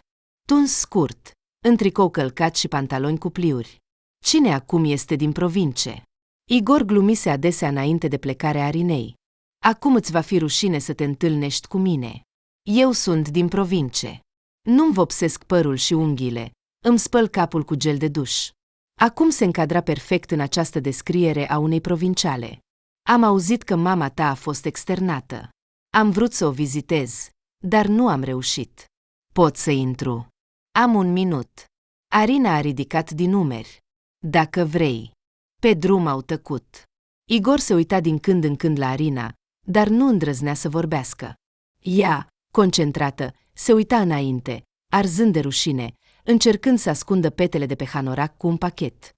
Al doilea era în mâna lui Igor, nona mergea deja puțin fără baston și ajutor. A deschis ușa fiicei și s-a bucurat de oaspeți. Igoreș, mă gândeam dacă vei veni sau nu. L-a îmbrățișat, închizând ușa. Igor a râs. Cum să nu vin? Îmi pare rău că am întârziat atât de mult. Ai probleme? S-a îngrijorat nona. Nu, doar niște fleacuri. Unde să pun pachetul? S-au așezat toți trei la o masă mică, acoperită cu o față de masă, ca înainte. Au băut câte o ceașcă de ceai, au mâncat câte un sandwich. Afacerile lui Igor mergeau bine, acum aproape că nu mai ținea cursuri, angaja antrenori. Școala creștea, profitul creștea. Arina îl asculta, cu privirea în jos. Se simțea rușinată. Nona a observat asta, a început să-și laude fiica. Arina mea a plătit datoriile, a rezolvat problemele pe care le-a dat Kiril, lucrează, începe să-și revină încet. Nu a obținut reacția așteptată. Arina s-a făcut și mai roșie. Printre dinți a cerut. Mamă, nu trebuie. Igor s-a animat. Ce datorii? Probleme? Arin, ai datorii? Câte? Multe, a tăiat Arina. Dar nu te îngrijora, mă descurc singură. Nu mă îndoiesc că te vei descurca, dar permite-mi să te ajut, s-a încruntat Igor. Câte? Arina, câte? 30 de milioane, a murmurat Arina. Igor a rămas cu gura căscată. Cât? Acest idiot, Kiril al vostru, a muncit vreodată? E incredibil. 30? De ce? Pe ce i-a cheltuit? Apartament, mașină, blănuri, genți, vacanțe, câteva magazine, reparații fără sfârșit. Vrei să continui? Multe. Nu trebuie să-l faci pe el diavol. Și eu sunt de vină. Igor a suspinat tare, s-a ridicat și a început să se plimbe prin bucătărie. 30 nu voi găsi imediat. dar pot să-ți dau câte puțin în fiecare lună. Nu trebuie, s-a ridicat Arina. Nu am nevoie de banii tăi. A ieșit în cameră. Nona s-a uitat neputincioasă la Igor. Nu știu ce să fac. Și eu am propus. Nu vrea. E mândră. Unde era mândria ei când s-a căsătorit cu acesta, cu acest idiot? A întrebat Igor, întorcându-se la masă. Arina, pe care o știam, nu s-ar fi implicat niciodată așa. Nona Iosifovna. Scuză-mă pentru brutalitate, dar este complet proastă. Încă îl apără. A încercat să vorbească încet, dar Arina, lipindu-se de ușa închisă a camerei, a auzit totul. De aceea plângea. Din rușine și furie față de ea însăși. Igor avea dreptate. Cum a putut să fie atât de proastă? Atâția ani. Igor a plecat curând. A promis nonei să obțină bani și să o convingă pe Arina să accepte ajutorul. Arina a ieșit pe stradă, dorind să se plimbe. A văzut lângă intrarea în bloc pe Igor, el vorbea cu cineva la telefon. Da, puiule, voi fi curând. A trebuit să mă opresc. Pe muncă, nu? Mănâncă și culcă-te. Auzi? Nu mă aștepta. Te voi trezi. Bine. Și te voi săruta. Da? Așadar, are pe cineva, a înțeles Arina. De aceea Igor nu a putut ajunge la ei atât de mult timp. E greu să explici unei fete că trebuie să vizitezi o fostă iubită și mama ei. Igor a pus telefonul deoparte, a scos cheile din buzunarul de la pantaloni. A observat că Arina se apropie. Oh, ești tu? Unde te duci? Așa, nimic special. Vrei să te plimbi? A propus Igor. Îți vei aerisi mintea. Trebuie să mă duc la sală, să verific totul, să închid. Arina a decis că ideea lui Igor îi place. A sărit în mașină. El a dat drumul la muzică. Versurile i s-au părut Arinei familiare. Ce este asta? Am uitat. A zâmbit el. Dansam pe ea la școală, la balul de absolvire. Ai uitat? Arina a zâmbit înapoi. Da, asta era melodia. În fața ochilor ei a apărut sala vechii școli de la țară, unde au învățat. Balonase și afișe desenate de absolvenți și profesori. Părinții pe scăunele, scena.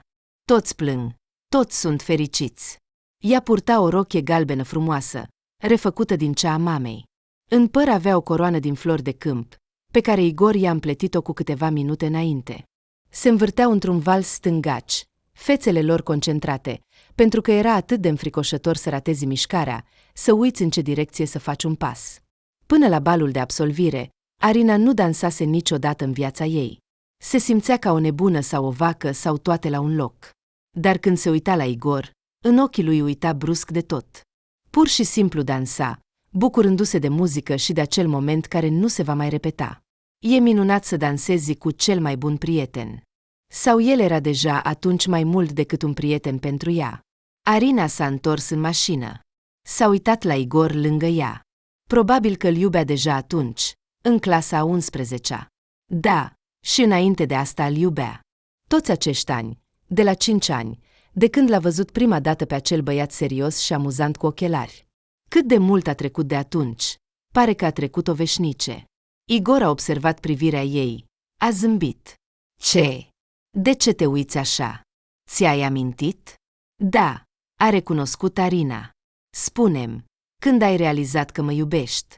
La școală sau mai târziu? A întins Igor. Înainte de școală. Cred că am realizat asta când te-am văzut în casa bunicii. Aveai acele fundițe stupide, atât de mari. Am crezut că semeni cu un cadou de Crăciun. Și nu m-am înșelat. A râs. Apoi, dintr-o dată, s-a oprit pe marginea drumului. Arina s-a uitat la el. Ce? De ce s-a oprit?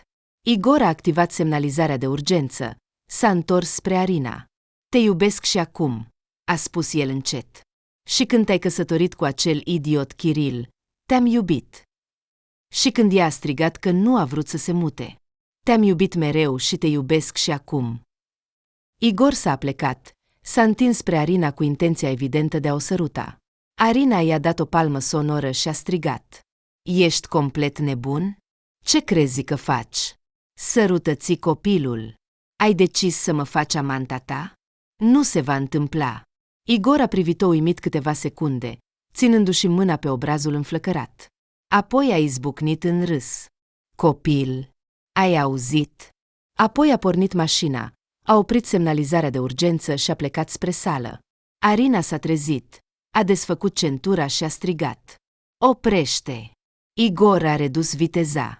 Arina a ieșit din mașină, a trântit ușa, a mers repede înapoi spre casă. Igor a ieșit după ea, a alergat după ea. Arina! Arina! Stai! Striga el, râzând și răsuflând greu.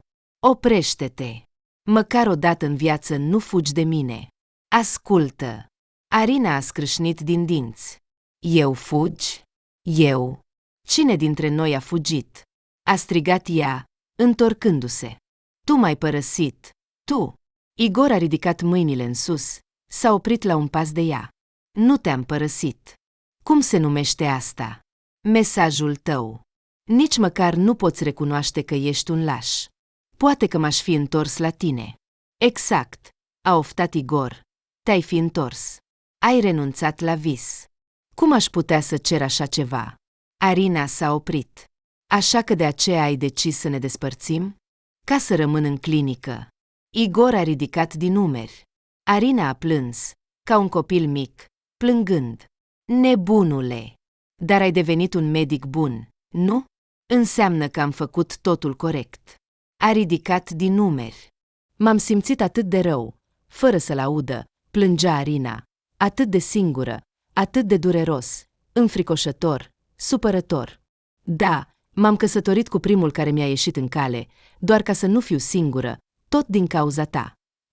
S-a aruncat asupra lui Igor cu pumnii. El a lăsat-o să lovească de câteva ori în piept, în față, apoi, cu grijă, dar ferm, i-a strâns încheietura mâinii Arinei. Îmi pare rău. Îmi pare rău. Arina. Îmi pare rău. Arișca. Te-a tras spre el, în ciuda împotrivirii ei, a îmbrățișat-o. Arina s-a lăsat, s-a predat și a înfipt fața în pieptul lui, plângând. Așa au stat timp de 10 minute, înainte ca Arina să se calmeze. Igor a mângâiat-o pe spate, zâmbind. Chiar sunt idiot. Te iubesc. Încă te iubesc. Arina. Asta e adevărat. Ea l-a împins. S-a supărat. Cum poți? Mai întâi îți mărturisești dragostea unei, apoi alteia?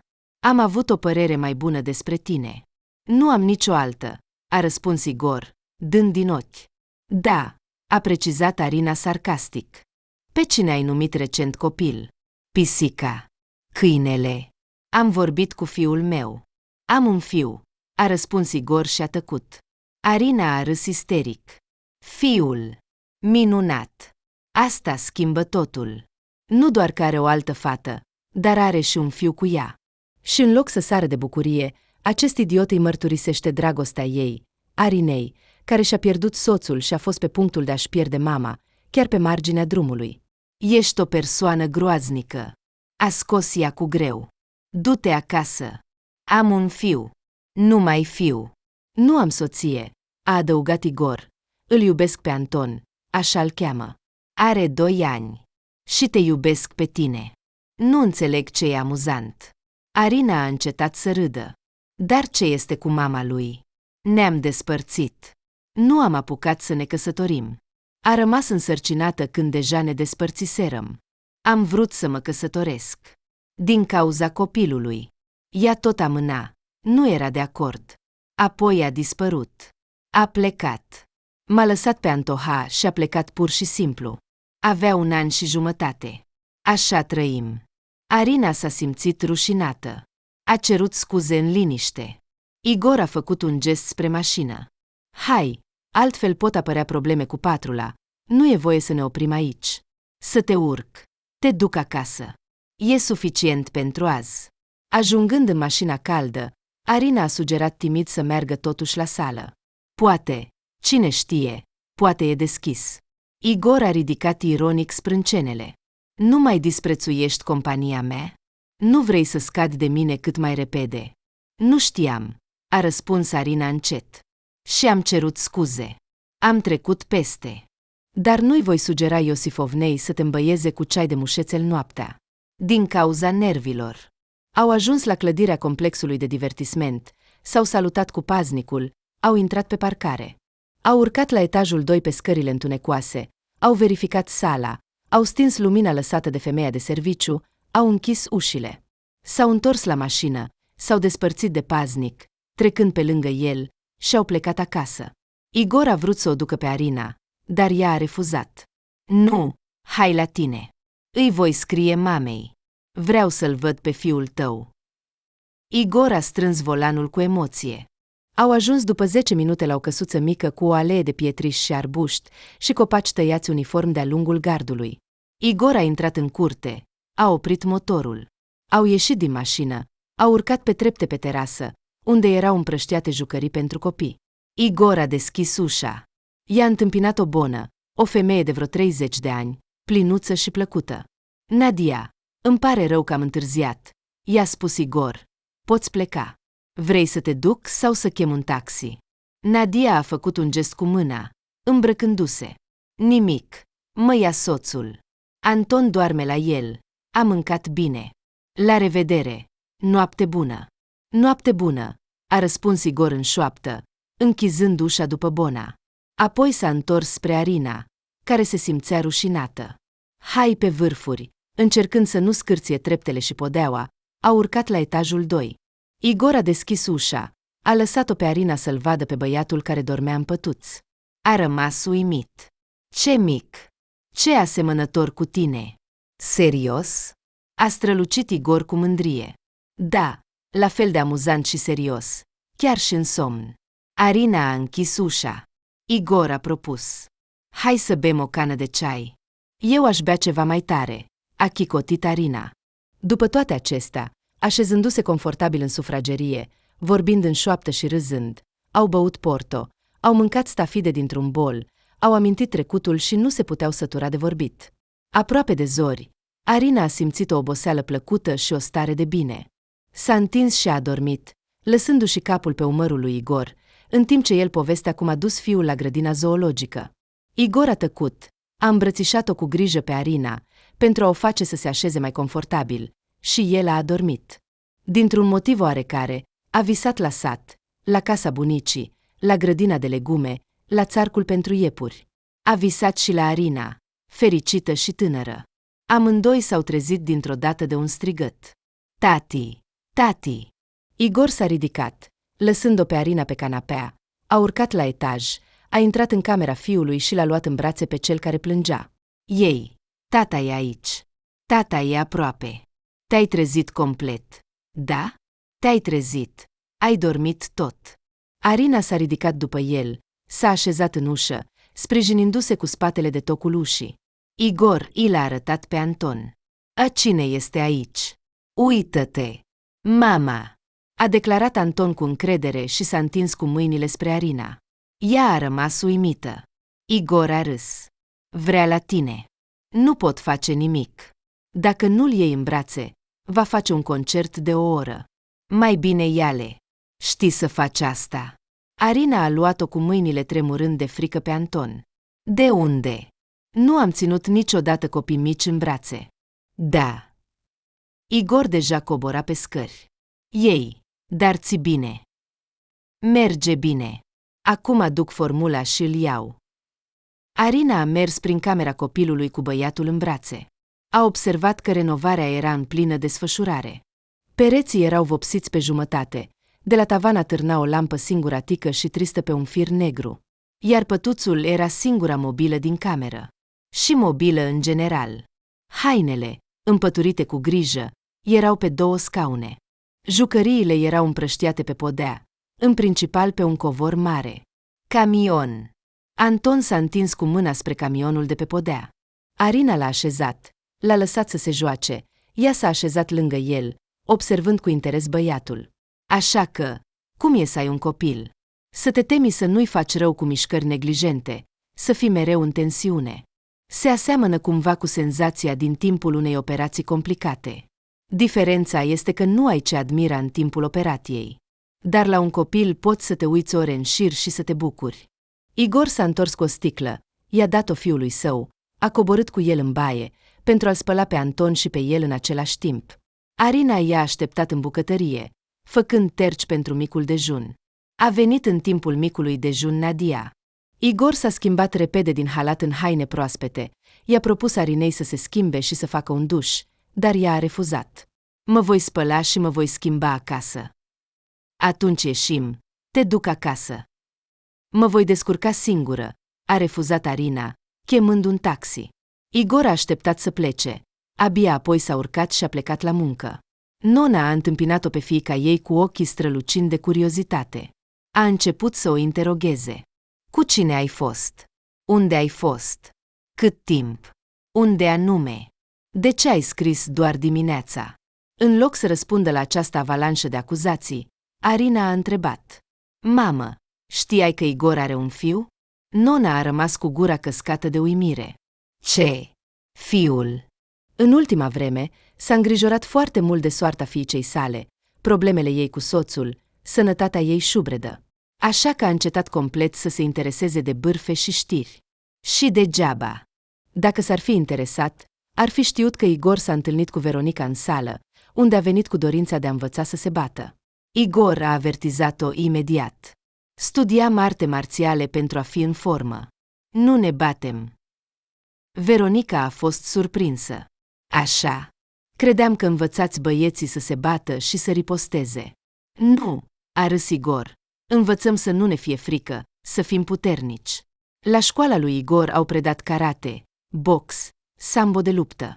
Fetele veneau și înainte, dar Veronica a fost singura femeie adultă elevă. Niciunul dintre antrenori nu a vrut să se ocupe de ea, așa că Igor a trebuit să se ocupe de ea singur. Nica venea o dată pe săptămână. După încălzire, învăța câte puțin din toate. Îi plăcea în mod special să exerseze tehnicile de autoapărare. Igor a întrebat-o ce a provocat un astfel de interes pentru arte marțiale. Veronica a recunoscut că merge la cursuri și suportă vânătăi doar pentru Igor, pentru a putea să comunice cu el. L-a observat la centru când a venit cu o prietenă să-și ia copilul de la antrenament. A aflat că Igor nu are familie, nu are fată și a decis să acționeze. A fost plăcut surprins de această atenție, pentru că nu se considera special și era lipsit de ea. Veronica l-a invitat la o întâlnire. El a invitat-o la a doua. Igor i-a plăcut. I s-a părut o suflet pereche. Atât de multe aveau în comun. Orfani. Încercând să-și conducă afacerea, singur și având experiența unei iubiri neîmpărtășite. Fostul soț al Nica, a explicat ea, a părăsit-o, a plecat să cucerească orașul mare și s-a pierdut acolo, s-a căsătorit cu o bogată. Ea nu a visat niciodată la o viață în metropolă. Visa la casa ei. Copii. După 3 luni, Igor i-a făcut o propunere. Dar Veronica nu a fost de acord. Și chiar s-a supărat. De parcă. Ne cunoaștem încă atât de puțin. E prea devreme să vorbim despre nuntă. Igor nu înțelegea ce se întâmplă. De ce nu se pot căsători? De vreme ce deja trăiau împreună, planificau un viitor comun. Nu e logic că vrea să o vadă pe Nica soția lui? Igor a încercat să afle ce o împiedică pe Nica să se căsătorească cu el. Ea doar se enerva și se îndepărta, cerându-i să nu pună întrebări stupide. Apoi, după 6 luni de relație, a recunoscut. Mi se pare că nu ești omul meu. S-au despărțit. Nica a anunțat curând că este însărcinată. A refuzat categoric să se căsătorească cu Igor, dar nu a fost împotriva ajutorului lui, întâlnirilor cu Anton, când s-a născut. Când fiul lui i-a împlinit 1 an și jumătate, i-a spus despre noul ei iubit. Acesta nu voia să crească copii străini, iar Nica nu s-a integrat niciodată în rolul de mamă. A propus să rezolve totul pașnic, a renunțat la drepturile asupra copilului, l-a lăsat cu tatăl și a dispărut în viața nouă. Igor a devenit tată. La început a încercat să îmbine munca cu grija pentru fiu, dar nu a reușit prea bine. Atunci a găsit o bonă, pe Nadia. S-a mutat definitiv din apartamentul închiriat în casa lui, unde visa să trăiască cu Nica și fiul. În timpul liber, își termina renovarea cu mâinile lui, amenajând camerele. Nica a dispărut. Nu s-a interesat deloc de fiul ei. Iar în timpul ultimei conversații cu Igor, când i-a adus copilul, l-a numit pe Anton o greșeală. Igor a fost întotdeauna așa, a spus nona, ascultând-o pe fiica ei. A rupt o bucată de biscuiți și a băgat-o în gură, A început să mestec. Și ce? Sunteți acum împreună? Vom vedea, a zâmbit Arina, privind ziua însorită de afară. Anton e amuzant. M-a numit mamă. Îți dai seama? După ce a băut ceaiul de dimineață, Arina s-a așezat la lucru, a susținut câteva prelegeri, seminarii. A sunat la spitalul local pentru a afla dacă au nevoie de chirurgi. Lisov nu mai lucra, ieșise la pensie. Corpul medical era complet, nu s-a găsit muncă. Ca să nu o ia nebunia din cauza cantității enorme de timp liber, Arina, după plimbare, o punea pe mama ei la somn, iar ea începea să sune la bănci pentru a afla cum să-și declare falimentul sau să-și elimine în alt mod obligația de a plăti datoria soțului decedat. A decis să dea în judecată. A găsit un avocat care mergea pentru ea la toate ședințele, vorbea în numele ei. Îi plătea cu banii pe care i-a strâns colectivul centrului medical. Să găsească avocatul l-a ajutat pe maxim. Se pare că a avut o reacție atât de acută la naivitatea și bâlândețea Arinei, deoarece el își amintea de mama lui. Avocatul, Semion Shainski, a lucrat clar și fără întârziere. O suna pe Arina pentru a-i raporta despre mersul lucrurilor. Nu o deranja fără motiv. Nu cerea bani pentru cheltuieri suplimentare. În 2 luni, a reușit să dovedească că Arina nu a cheltuit banii pe care i-a luat pe numele lui Kiril. A găsit toate tranzacțiile efectuate de el. Banii împrumutați de soțul decedat al Arinei au fost cheltuiți în principal pe alcool scump și baruri, pe închirierea de spații pentru afacerea lui. A transferat sume destul de considerabile unor bărbați necunoscuți Arinei. Instanța a eliminat toate obligațiile de credit ale Arinei. Viața începea să se așeze treptat. Petrecea serile în compania lui Igor și a fiului său. 3 dintre ei ieșeau în oraș la plimbare. Au prezentat-o pe nona lui Anton. Ce băiat drăguț, seamănă cu tine, a observat ea, ținând copilul în brațe. Anton o numea tot mai des pe Arina mamă. Nimeni nu-l mai corecta. Se pare că Arina era fericită să o înlocuiască pe băiatul ei cu mama, care a lăsat atât de ușor fiul pentru o nouă căsătorie. Igor îi arunca priviri semnificative, auzind din nou mamă. O întreba cu un zâmbet ușor. Ești de acord să devii mama noastră, Arin? Arina, fără să răspundă nimic, zâmbea. Uneori, în glumă, spunea. Nu a ta, dar pe Anton sunt de acord. Când instanța i-a eliminat obligațiile, a simțit pentru prima dată după mult timp că este liberă și a propus să sărbătorească acest lucru. Împreună cu nona, au pus masa, au făcut găluște de casă, pe care Igor le adora, salate, aperitive. Apoi s-au urcat în mașina lui Igor și au dus toate acestea acasă, pentru că în bucătăria lor era greu să se adune 3 adulți. Până târziu noaptea au mâncat, au ridicat toasturi, s-au uitat la Anton dansând în fața televizorului, au studiat fotografiile vechi. Igor le-a propus lui nona și Arina să rămână la el peste noapte. Au fost de acord. Nona s-a culcat în dormitorul lui Igor, curând a început să sfărăie, acoperită cu o pătură grea.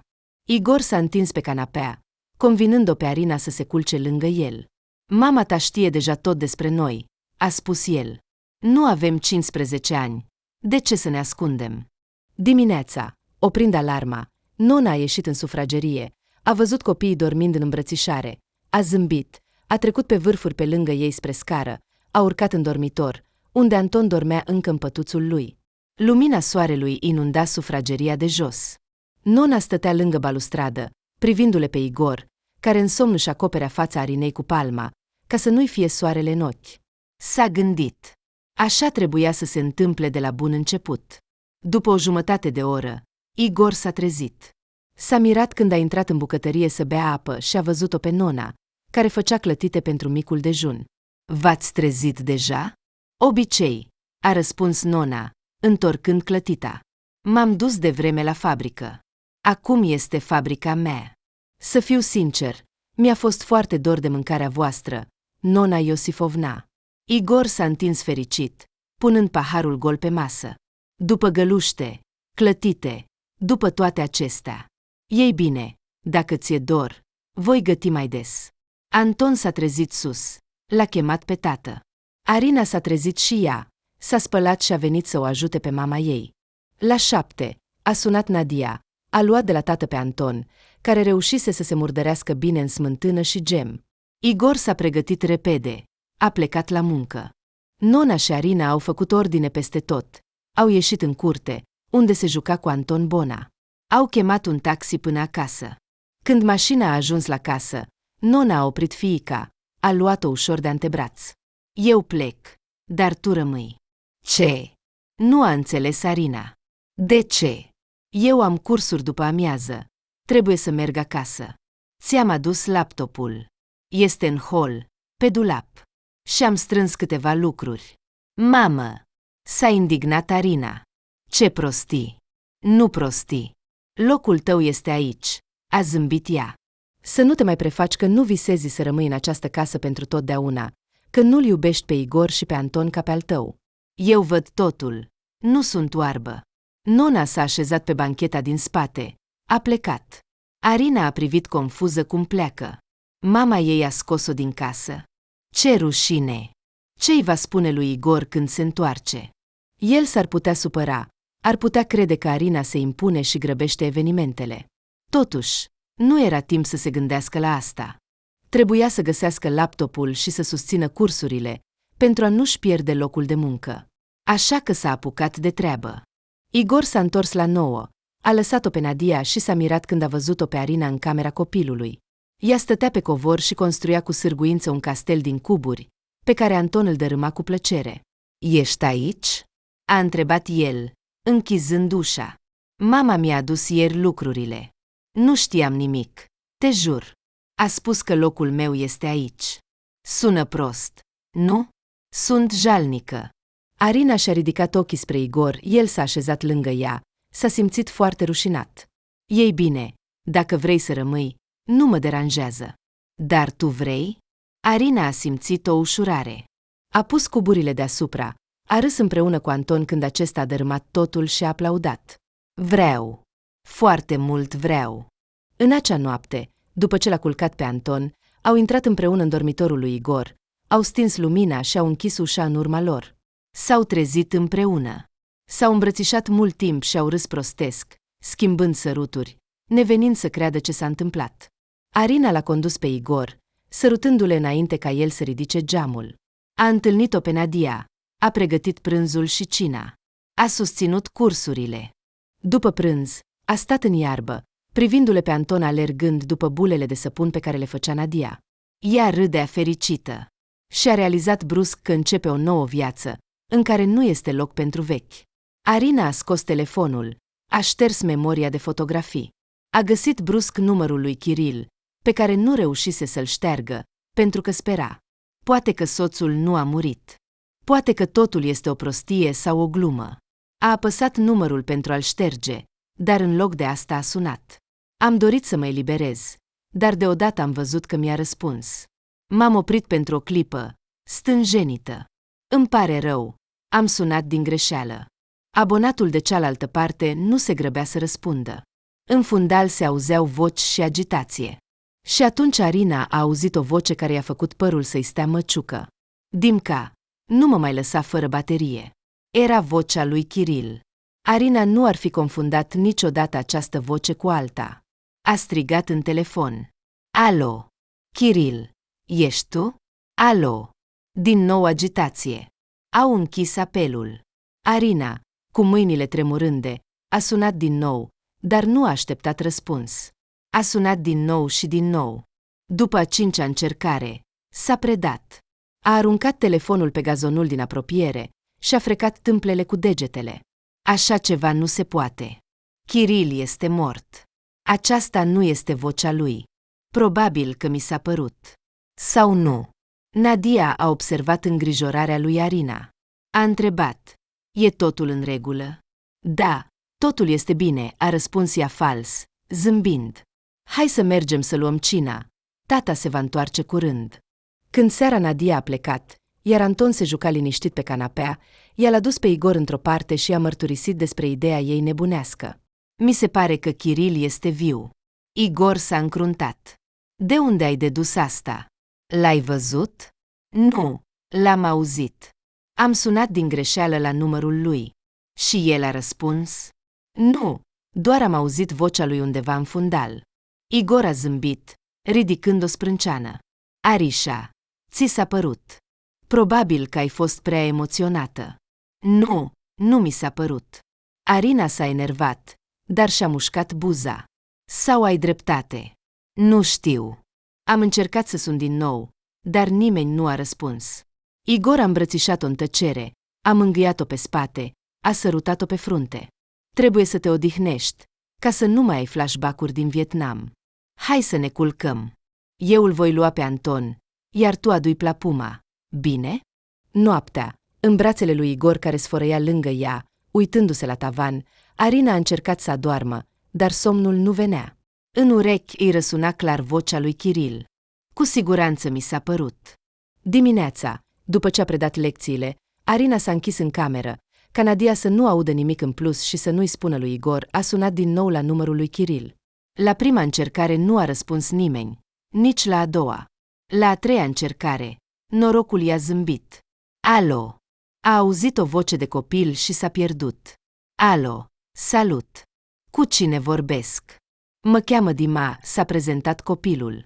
Și tu cine ești? Olga, a mințit Arina. Mă cheamă Olga, poți să-l chemi pe Kiril? A adăugat ea, simțind cum inima îi sare din piept. Băiatul a hârșit. Kiril. Și cine e asta?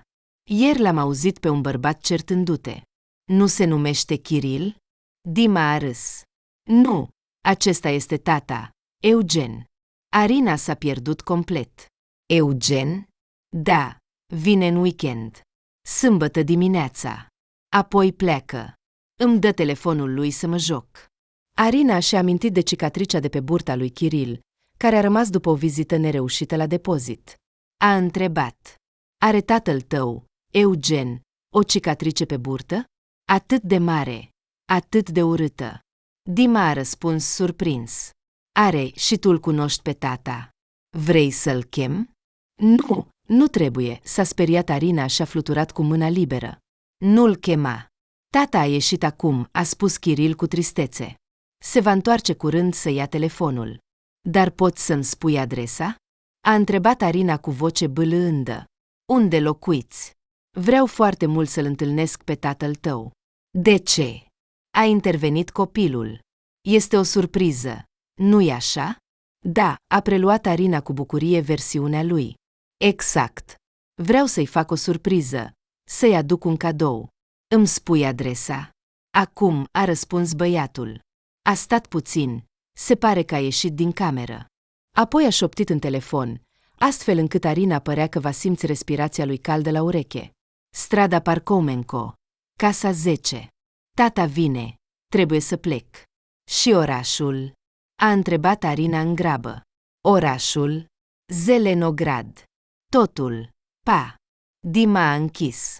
Arina a intrat în notițe, a notat adresa ca să nu uite. Apoi a găsit în hărți casa necesară. A marcat-o. Toată ziua a umblat ca o pierdută. Se gândea dacă să-i spună lui Igor ce a aflat. A decis să-i spună. Igor a ascultat-o cu atenție. A zâmbit. Poate că nu este el. Băiatul a spus că tatăl lui se numește Eugen. Dar voci. Arina nu se liniștea. Dar vocea seamănă. Există voci asemănătoare. A ridicat din numeri Igor, terminând ceaiul. Dar numărul? Dar cicatricea? Prea multe coincidențe, a sărit Arina în picioare și a început să umble prin sufragerie, ca un tigru în cușcă. Ar fi putut minți despre cicatrice, a observat Igor. Sau cicatricea este, într-adevăr, de la apendicită. Știi câți oameni sunt în lume cu cicatrice de apendicită? Nu mă crezi, a zâmbit amar Arina. Crezi că am înnebunit? Igor, am suspectat întotdeauna că Kiril este viu, chiar și după identificare și înmormântare. El s-a gândit. Vrei să mergi să verifici? Vreau. Atunci fără mine. A ridicat mâinile în sus. Nu-l voi duce pe Anton atât de departe, doar ca să mă asigur că am dreptate. Arina a suspinat dezamăgită. Din nou ne certăm. Nu am trăit o săptămână împreună și deja ne certăm. Nu mă cert cu tine. Igor s-a ridicat, a venit din spate și a îmbrățișat-o de umeri. Nu sunt de acord cu tine. Asta e tot. Cred că ești blocat în trecut. Arina. O săptămână mai târziu, anulând cursurile de sâmbătă, Arina a luat autobuzul spre Zelenograd. Singură. Dima, misteriosul ei interlocutor, A spus că tatăl vine sâmbătă dimineața. Arina era hotărâtă să facă o ambuscadă și să-l vadă personal pe acest Eugen cu cicatrice și cu vocea soțului ei decedat.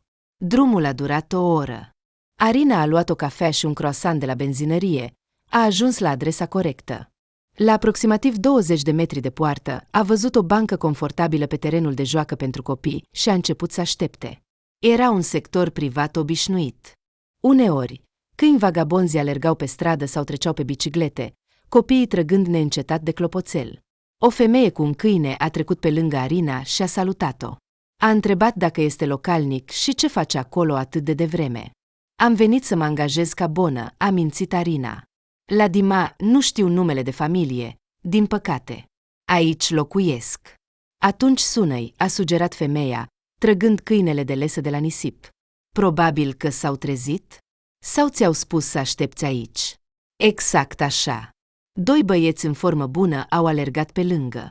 Arina și-a amintit imediat de Igor tânăr. El alerga dimineața, înainte de școală. Uneori se apropia de fereastra Arinei și arunca pietricele în ea ca să o trezească. Ea căsca, se ridica din pat, se uita pe fereastră. Jos stătea Igor, zbârlit și roșu. O chema în glumă să se alăture, apoi fugea. Cum au putut să se despartă atât de stupid atunci? Din cauza unei prostii? Cât timp a fost pierdut? Timp fericit. Dar acum Igor are pe Anton, s-a gândit Arina. Și ce are ea? Doar experiență. Acum nu va mai închide ochii la păr, urme de ruj, lipsa de bani, atenție. Niciodată nu va mai considera un om bun, implicat în crime. Era tânără și naivă, dar totuși a reușit să crească la 30 și ceva de ani. Mai bine mai târziu decât niciodată. O furgonetă a ajuns la casă. Arina s-a tensionat și a pus repede ochelarii. Din furgonetă a coborât un bărbat în vârstă, îmbrăcat în uniformă, a sunat pe cineva. O femeie drăguță de aproximativ 30 de ani a deschis poarta, l-a lăsat pe bărbat înăuntru. Dincolo de gard a început să funcționeze o mașină de tuns iarba. O adiere de vânt a adus către Arina aroma ierbii proaspăt cosite. În curând, mașina de tuns iarba s-a oprit, bărbatul a plecat. Arina s-a mirat. Dacă băiatul are un tată, de ce nu coseste iarba? Se pare că soții sunt divorțați. Arina a stat 2 ore, s-a plimbat puțin pe stradă. La 2, chinuită de sete și foame, epuizată de soare, s-a predat și s-a întors acasă. Igor nu a fost răutăcios, a liniștit-o pe Arina. Ai încercat.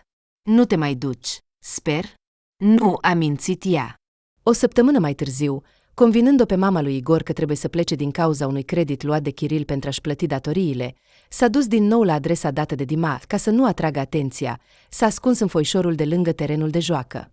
Uneori se ridica, se plimba pe stradă, pe alea din pădure, la umbră, fără să-și ia ochii de la casă. Furgoneta a venit din nou. Aproape de 10, o mașină străină s-a oprit lângă casă. Din ea a ieșit un bărbat bine făcut. Arina s-a grăbit să se apropie mai aproape ca să-i vadă fața, dar el s-a ascuns repede după gard. A trebuit să aștepte. Arina nu s-a dus de data aceasta prea departe. S-a îndrăznit chiar să se apropie de mașină, să studieze ce este înăuntru. În cele din urmă, dacă nu are dreptate, poate să-și ceară scuze și să plece. Dar dacă are dreptate, poarta s-a deschis. Oaspetele a ieșit din curte. După el a alergat un băiat slab, de aproximativ 6 ani. A strigat cu voce tare. Tata, îmi cumperi un telefon? Mama este împotrivă, a râs tatăl. Trebuie să mai crești. Dimca, apoi îți voi cumpăra. Ai înțeles? Acum, fugi. Ascultă-ți mama. El l-a lăsat pe fiu. Dima a fugit. Arina a văzut fața lui Eugen și a strigat slab. Intuiția ei nu a înșelat-o de data aceasta. În fața ei stătea Kiril, viu și sănătos. S-a îngrășat, a crescut o barbă și a prins părul într-o coadă, dar era cu siguranță el. Kiril a văzut-o pe Arina, s-a oprit, uimit. Kiril, a întrebat Arina. Știu că ești tu. Ce înseamnă toate acestea, dracului? Te întreb. Kiril a tăcut. Arina s-a enervat, s-a apropiat de el, l-a lovit în piept cu pumnul. De ce taci? Te-ai speriat? Ai idee prin ce am trecut după moartea ta? Ce glume sunt acestea? Kiril a prins-o de mână, a tras-o spre mașină. Să te urci, să vorbim. Lasă-mă, a încercat Arina să se elibereze. Kiril a tras-o de cot către el, a șoptit. Vrei să vorbim sau nu? Arina a încetat să se mai opună. S-a așezat supusă pe scaunul din față. Kiril a trecut repede pe lângă mașină. S-a așezat la volan. A pornit. Motorul a răcnet. Străzile necunoscute treceau pe lângă ei. Unde mergem? A întrebat Arina, abia stăpânindu-și neliniștea. Acolo unde nu sunt urechi în plus, a răspuns el. Arina se uita la el, cu ochii mari. Chiar este Kiril. Nici măcar nu încearcă să se descurce. Mașina s-a oprit în parcarea de lângă un supermarket. Kiril a deschis ușa. S-a întors spre Arina. Ei bine, te ascult. Ești viu, a spus Arina, primul lucru care i-a venit în minte. Ești viu. Formal. Nu, a zâmbit Kiril. Acum sunt o altă persoană. Am un nume nou, o familie nouă, o viață nouă. Dacă decizi, a coborât el vocea, să mă denunți, te voi găsi și vei regreta. M-ai înțeles? Arina s-a retras, instinctiv întinzându-se spre mânere. Nu te teme, a râs Kiril. Atâta timp cât îți sigura închisă, nu te voi atinge. Cum i s-a schimbat discursul? A început să semene cu prietenul său Oleg, aceleași intonații, aceeași obrăznicie. Kiril a fumat, eliberând un nor de fum în fața Arinei. Ei bine, vorbește. Sau ai spus tot? De ce? A întrebat Arina cu voce tremurândă. De ce ai făcut asta? Eu te-am susținut mereu, nu te-am criticat. Te-am iubit. A spus Kiril râzând. Iubire. Cu o singură iubire nu te poți sătura. Arina a înghițit lacrimile.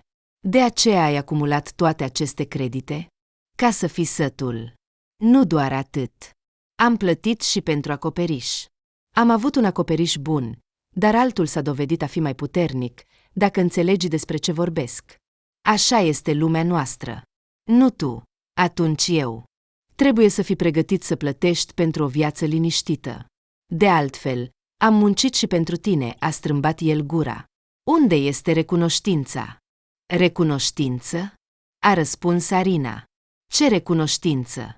Pentru ce? Am dat totul. Mi-au luat totul.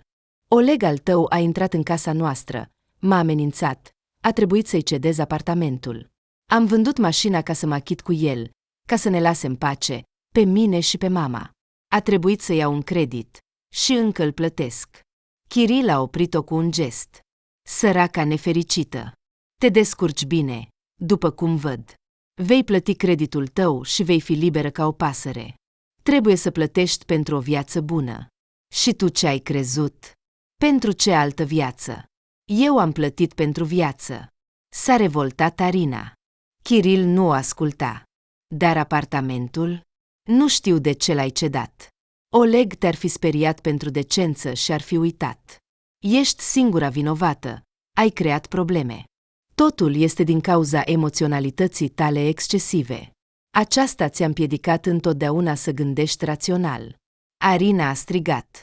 Cum îndrăznești? Ai inițiat moartea ta. Ai pus datoriile tale pe mine și mă acuză de ceva? Ești în toate mințile. Taci! A strigat Kiril, astfel încât Arina a sărit de frică. Nu ai fost niciodată în locul meu. Nu ai dreptul să mă judeci. Ai înțeles? A ieșit din mașină, s-a dus la ușa din partea Arinei. A deschis-o și a început să o tragă afară. Totul.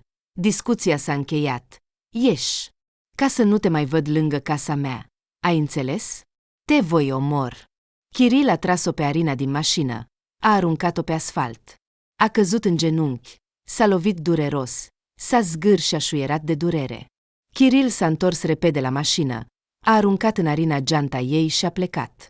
Ea stătea neajutorată, privind genunchii ei. Totul s-a liniștit. Panoul supermarketului zumzăia. Câțiva clienți, observând scena dintre Arina și Kiril, s-au apropiat să întrebe dacă este totul în regulă. Au ajutat-o pe Arina să se ridice. Au vrut să cheme o ambulanță, poliția, dar Arina a protestat. Nu, nu este nevoie. Totul este în regulă. Mă voi întoarce acasă. Mulțumesc că ați venit. Este soțul tău? A întrebat o femeie necunoscută cu compasiune. Arina a zâmbit. Da, soțul. Fost. Acasă o aștepta un interogatoriu. Igor i-a tratat rănile, a hrănit-o, a așezat-o pe canapea în sufragerie, s-a învârtit în jurul ei ca un titirez și a început să se certe. Ești imposibilă. De ce ai mers acolo singură? Dar tu ai spus că nu vei merge cu mine, a replicat Arina. De ce ești supărat acum? Pentru că ai mințit, a spus Igor, ținându-se de cap. Dar dacă el ți-ar fi făcut ceva? Ha? Arin, nici măcar nu am știut unde să te căutăm. Înțelegi asta? Dar el nu a făcut nimic, doar m-a speriat. Tu chiar nu ai crezut că este el? A întrebat Arina cu ochii mari. Și acum mă certi ca pe o fetiță pentru că am vrut să aflu adevărul. Atât de simplu. Ai fi venit cu mine, dacă îți pasă atât de mult de mine. Au tăcut. Igor s-a așezat lângă ea, s-a uitat la podea. Îmi pare rău că nu am crezut și că nu am mers cu tine, a spus el. Și tu îmi pare rău că ai mințit, a spus Arina, așezându-și capul cu grijă pe umărul lui. Nu voi mai minți, iar eu nu te voi mai lăsa să pleci singur. Igor a sărutat-o. Au decis să nu spună nimic nonei, ca să nu o îngrijoreze și mai mult inima ei deja slabă. Nona a realizat rapid egoismul acestei decizii. Au chemat-o la cină. Arina i-a arătat mamei genunchii zgâriați și vânătăile de pe braț. I-a explicat ce s-a întâmplat, că Kiril este viu. Nona s-a ridicat, fluturând furculița, a început să umble prin bucătărie, înjurând. Îl voi omor eu însămi. Hai! Nu putem tolera așa ceva, Arina. El crede că poate să te pună așa, să te amenințe să plătești datoriile lui. Sun la poliție. Mama, nu știm ce are el în cap. Arina a luat cu grijă furculița din mâinile ei. Trebuie să ne gândim bine înainte de a face ceva. În mintea Arinei se învârtea de mult o întrebare. Pe cine a identificat ea, dacă nu era soțul ei? Inelul de pe deget aparținea lui Kiril, înseamnă că el a omorât pe cineva ca să-și organizeze dispariția. Este un criminal. Asta înseamnă că, dacă nu va reuși să-l tragă pe Kiril la răspundere pentru ce a făcut cu ea, îl va închide pentru crimă. Trebuie doar să dovedească că la cimitir nu este îngropat soțul ei. Asta va anula decizia instanței, toate tranzacțiile. Îi vor returna ceea ce a reușit să plătească băncii. Dar cum? Trebuie să-l găsim pe Oleg, a spus deodată Arina.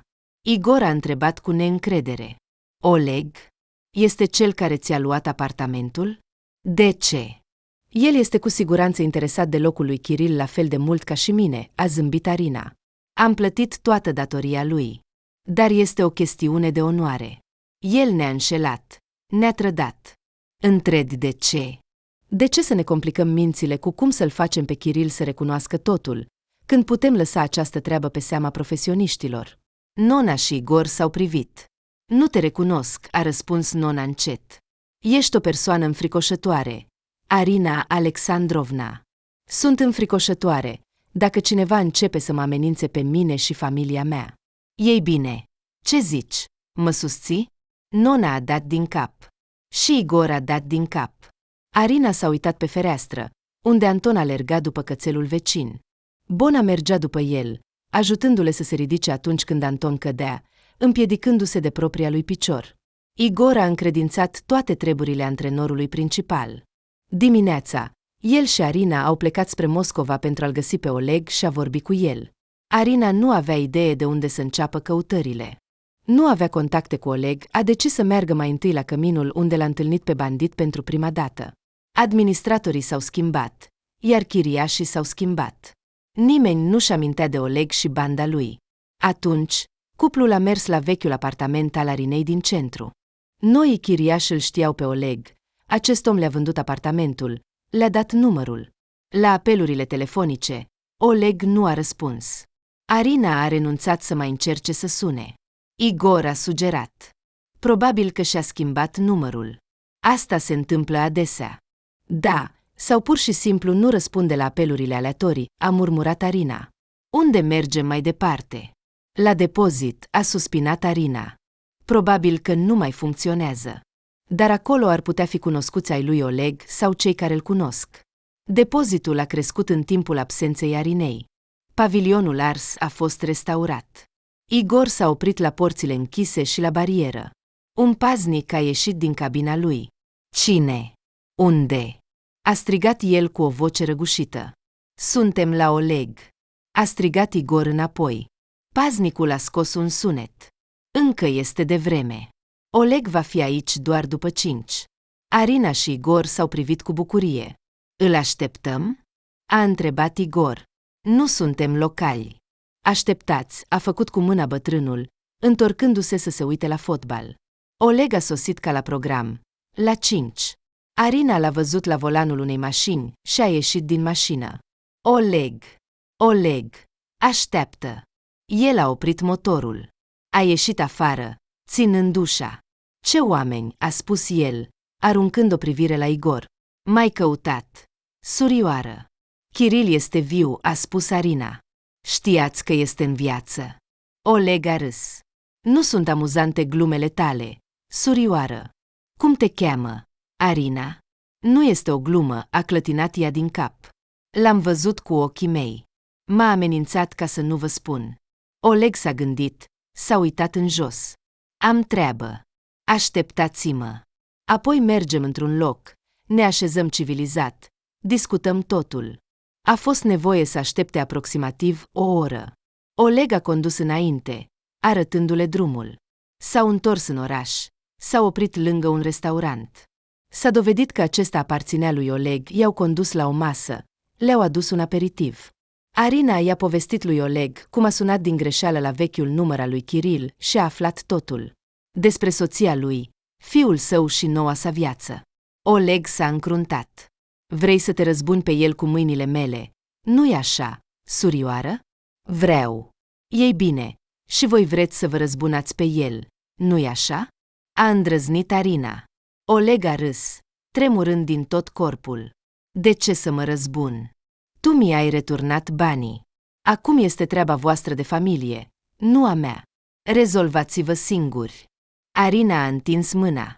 Ei bine, dacă te mulțumește faptul că Kiril te-a înșelat. Oleg s-a schimbat la față. Te-a înșelat? Ce bine! Și ce propui? El trebuie să recunoască totul și să plătească pentru tot. Ochii Arinei s-au umplut de furie. Oleg i-a întins mâna. Ei bine! De la voi, informații. De la noi, acțiune. Dar dacă mă consideri un prost. Arina a strâns mâna lui Oleg. Nu te consider. Eu nu sunt soțul meu. Iar soția lui Igor și Arina au refuzat politicos. S-au întors acasă. Pe drum au tăcut. Fiecare se gândea la ale sale. Arina se bucura că a reușit să-l găsească pe Oleg și să-l convingă să ajute. Acum acest șobolan Kiril va plăti pentru toate lacrimile ei, pentru toate privările. Pe propria lui piele va simți de ce nu trebuie să amenințe pe nimeni. Igor era îngrijorat. Pentru siguranța Arinei, a mamei ei, pentru fiul său. Probabil că ar trebui să o mute pe nona la el, ca în caz de ceva, lui Kiril să-i fie greu să o găsească. Nona i-a întâmpinat cu o cină. A fost de acord să rămână o vreme în casa lui Igor, ajutând-o pe Nadia ca plată pentru cazare. Nu aveau legături cu Oleg, așa că nu le rămânea decât să aștepte. Arina, în săptămâna de așteptare, s-a îngrijorat foarte mult. Se temea de fiecare mașină care trecea, de bărbații cu pălării. Igor, dimpotrivă, s-a relaxat, s-a întors la muncă. Dar a cerut-o pe Nadia, pentru orice eventualitate, să fie atentă și să sune imediat la poliție dacă un bărbat necunoscut apărea lângă casă. A înțeles că Kiril este un laș care a învățat să facă amenințări și nu este obișnuit să le pună în practică. Oleg a sunat marți, la 7 seara. Arina nu a realizat imediat cu cine vorbește, pentru că numărul nu era identificat. Dar nu Oleg a dat veștile, ci unul dintre băieții lui. Kiril a fost găsit. El stă în biroul lui Oleg și îl imploră să le libereze. Am spus totul, mi-am cerut scuze, a auzit Arina vocea fostului ei soț. Băieți, de ce sunt eu important pentru voi? Ce veți obține de la mine? Sunt gol, curat. Vreți să mă dați pe mâna faronului? Ei bine, haideți, dacă nu aveți deloc onoare. Băiatul a transmis dorința lui Oleg. Șeful vrea să se întâlnească cu voi. Cu voi doi, cu tine și cu hahalul. Veniti. Astăzi la 11. Locul îl știți. Arina l-a sunat pe Igor și a cerut să se întoarcă urgent. După o oră, deja se grăbeau pe autostradă pentru a ajunge la cină cu autoritatea criminală în restaurantul său. Oleg i-a întâmpinat ca pe oaspeți dragi, i-a servit cu vin și fructe de mare. Apoi i-a dat Arinei, prin toată masa, un plic pe care l-a scos din buzunarul sacoului. L-a luat. Ce este acolo? Recunoașterea soțului tău. Unde este? Este viu? Oleg a râs. Surioară, pe cine crezi că mă iei? Nu-mi pasă de idiotul tău, nu vreau să-mi murdăresc mâinile cu el. Umblă pe undeva. Poate ne privește chiar acum, dacă nu are deloc creier. Arina s-a uitat în jur, la fel și Igor. Oleg a zâmbit binevoitor. Este departe? Băieții mei l-au lăsat liber, dar l-au speriat bine. Probabil că stă sub fusta noii sale soții, suge un deget și plânge. Mâncați, mâncați. Cui i s-a adus? După cină, în timpul căreia Igor a strâns cu putere mâna tremurândă a Arinei sub masă, au ieșit liniștiți din restaurant. Oleg și-a scos pălăria, luându-și rămas bun. Ne vedem, surioară. Sper că așa ceva nu se va întâmpla. Ajungând acasă, amândoi au căzut fără vlagă pe canapea. În plicul pe care Oleg le-a dat, au găsit un stick USB. L-au introdus în televizor. S-au bucurat că impresionabila nona deja sfărăia în dormitorul lui Igor. Pe înregistrare era Kiril, fără vânătăi pe față, dar puțin speriat. El a povestit timp de o jumătate de oră cum și de ce și-a organizat fuga. Pentru asta a ucis un nevinovat. Omul, identificat de Arina, s-a dovedit a fi nici în locul, nici în timpul potrivit. Nimeni nu l-a căutat, pentru că era fără rădăcini și fără adăpost. La depozitul unde Kiril lucra ca șef de securitate, adesea se adunau vagabonzii. Ei așteptau momentul potrivit pentru a intra și a se încălzi. Unii reușeau să se odihnească și să se îmbete cu vodcă, până când securitatea îi găsea și îi alunga. Kiril trebuia să se lupte cu acești băieți, pentru că le plăcea să ia cu ei o sticlă sau două. Proprietarului nu-i plăcea această situație, dar el a ales o altă cale. Și uneori îi lăsa intenționat pe vagabonzii să intre, pentru ca aceștia să supravegheze totul în absența lui. Așa a fost și de data aceasta. Unul dintre cerșetori s-a așezat în fotoliul lui Kiril, în fața monitorului, mânca liniștit sandvișuri și bea cafeaua lui, în timp ce Kiril a ieșit pe ușa din spate și a dispărut în parcare. Unde se ducea? Arina a strâns din dinți când Kiril a început să povestească despre aventurile sale. Desigur, părul de pe hainele lui aparținea amantelor. Au fost multe, dar pe una dintre ele o iubea în mod special. Fiica unui mecenat dintr-un mic oraș vecin, care studia cu el la aceeași facultate. A încercat să-i câștige afecțiunea atât de mult timp. Dar tatăl îi împiedica relația. Interzicea fiicei să se întâlnească cu un coleg de curs bandit. Au terminat universitatea, au început să trăiască fiecare viața sa. Dar soarta îi aducea din nou și din nou împreună. În timpul unei întâlniri întâmplătoare, când Kiril era deja căsătorit cu Arina, au decis că nu pot trăi unul fără altul, că trebuie să fugă împreună undeva. Dar unde? Și cu ce? Fata se temea să ceară bani de la tatăl mecena, pentru că el ar putea bănui ceva necurat. Kiril nu avea resurse de când a fost privat de moștenirea paternă. Încet, a furat din bugetul familial pentru a-și duce amanta la întâlniri. Dar asta nu era suficient pentru o fugă.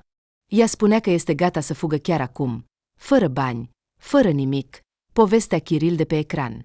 Iar eu nu voiam să trăiesc într-un grajd, ca un animal. Am decis să iau credite și să dispar, să fug undeva în străinătate. Din fericire, un vagabond mi-a ieșit în cale. Telefonul pe care Kiril îl considera de lucru, l-a lăsat intenționat în birou. La fel și inelul său de logodnă. El îl scotea cu precauție înainte de a merge la distracție. Vagabondul, rămas în rolul principal, a găsit atât telefonul, cât și inelul.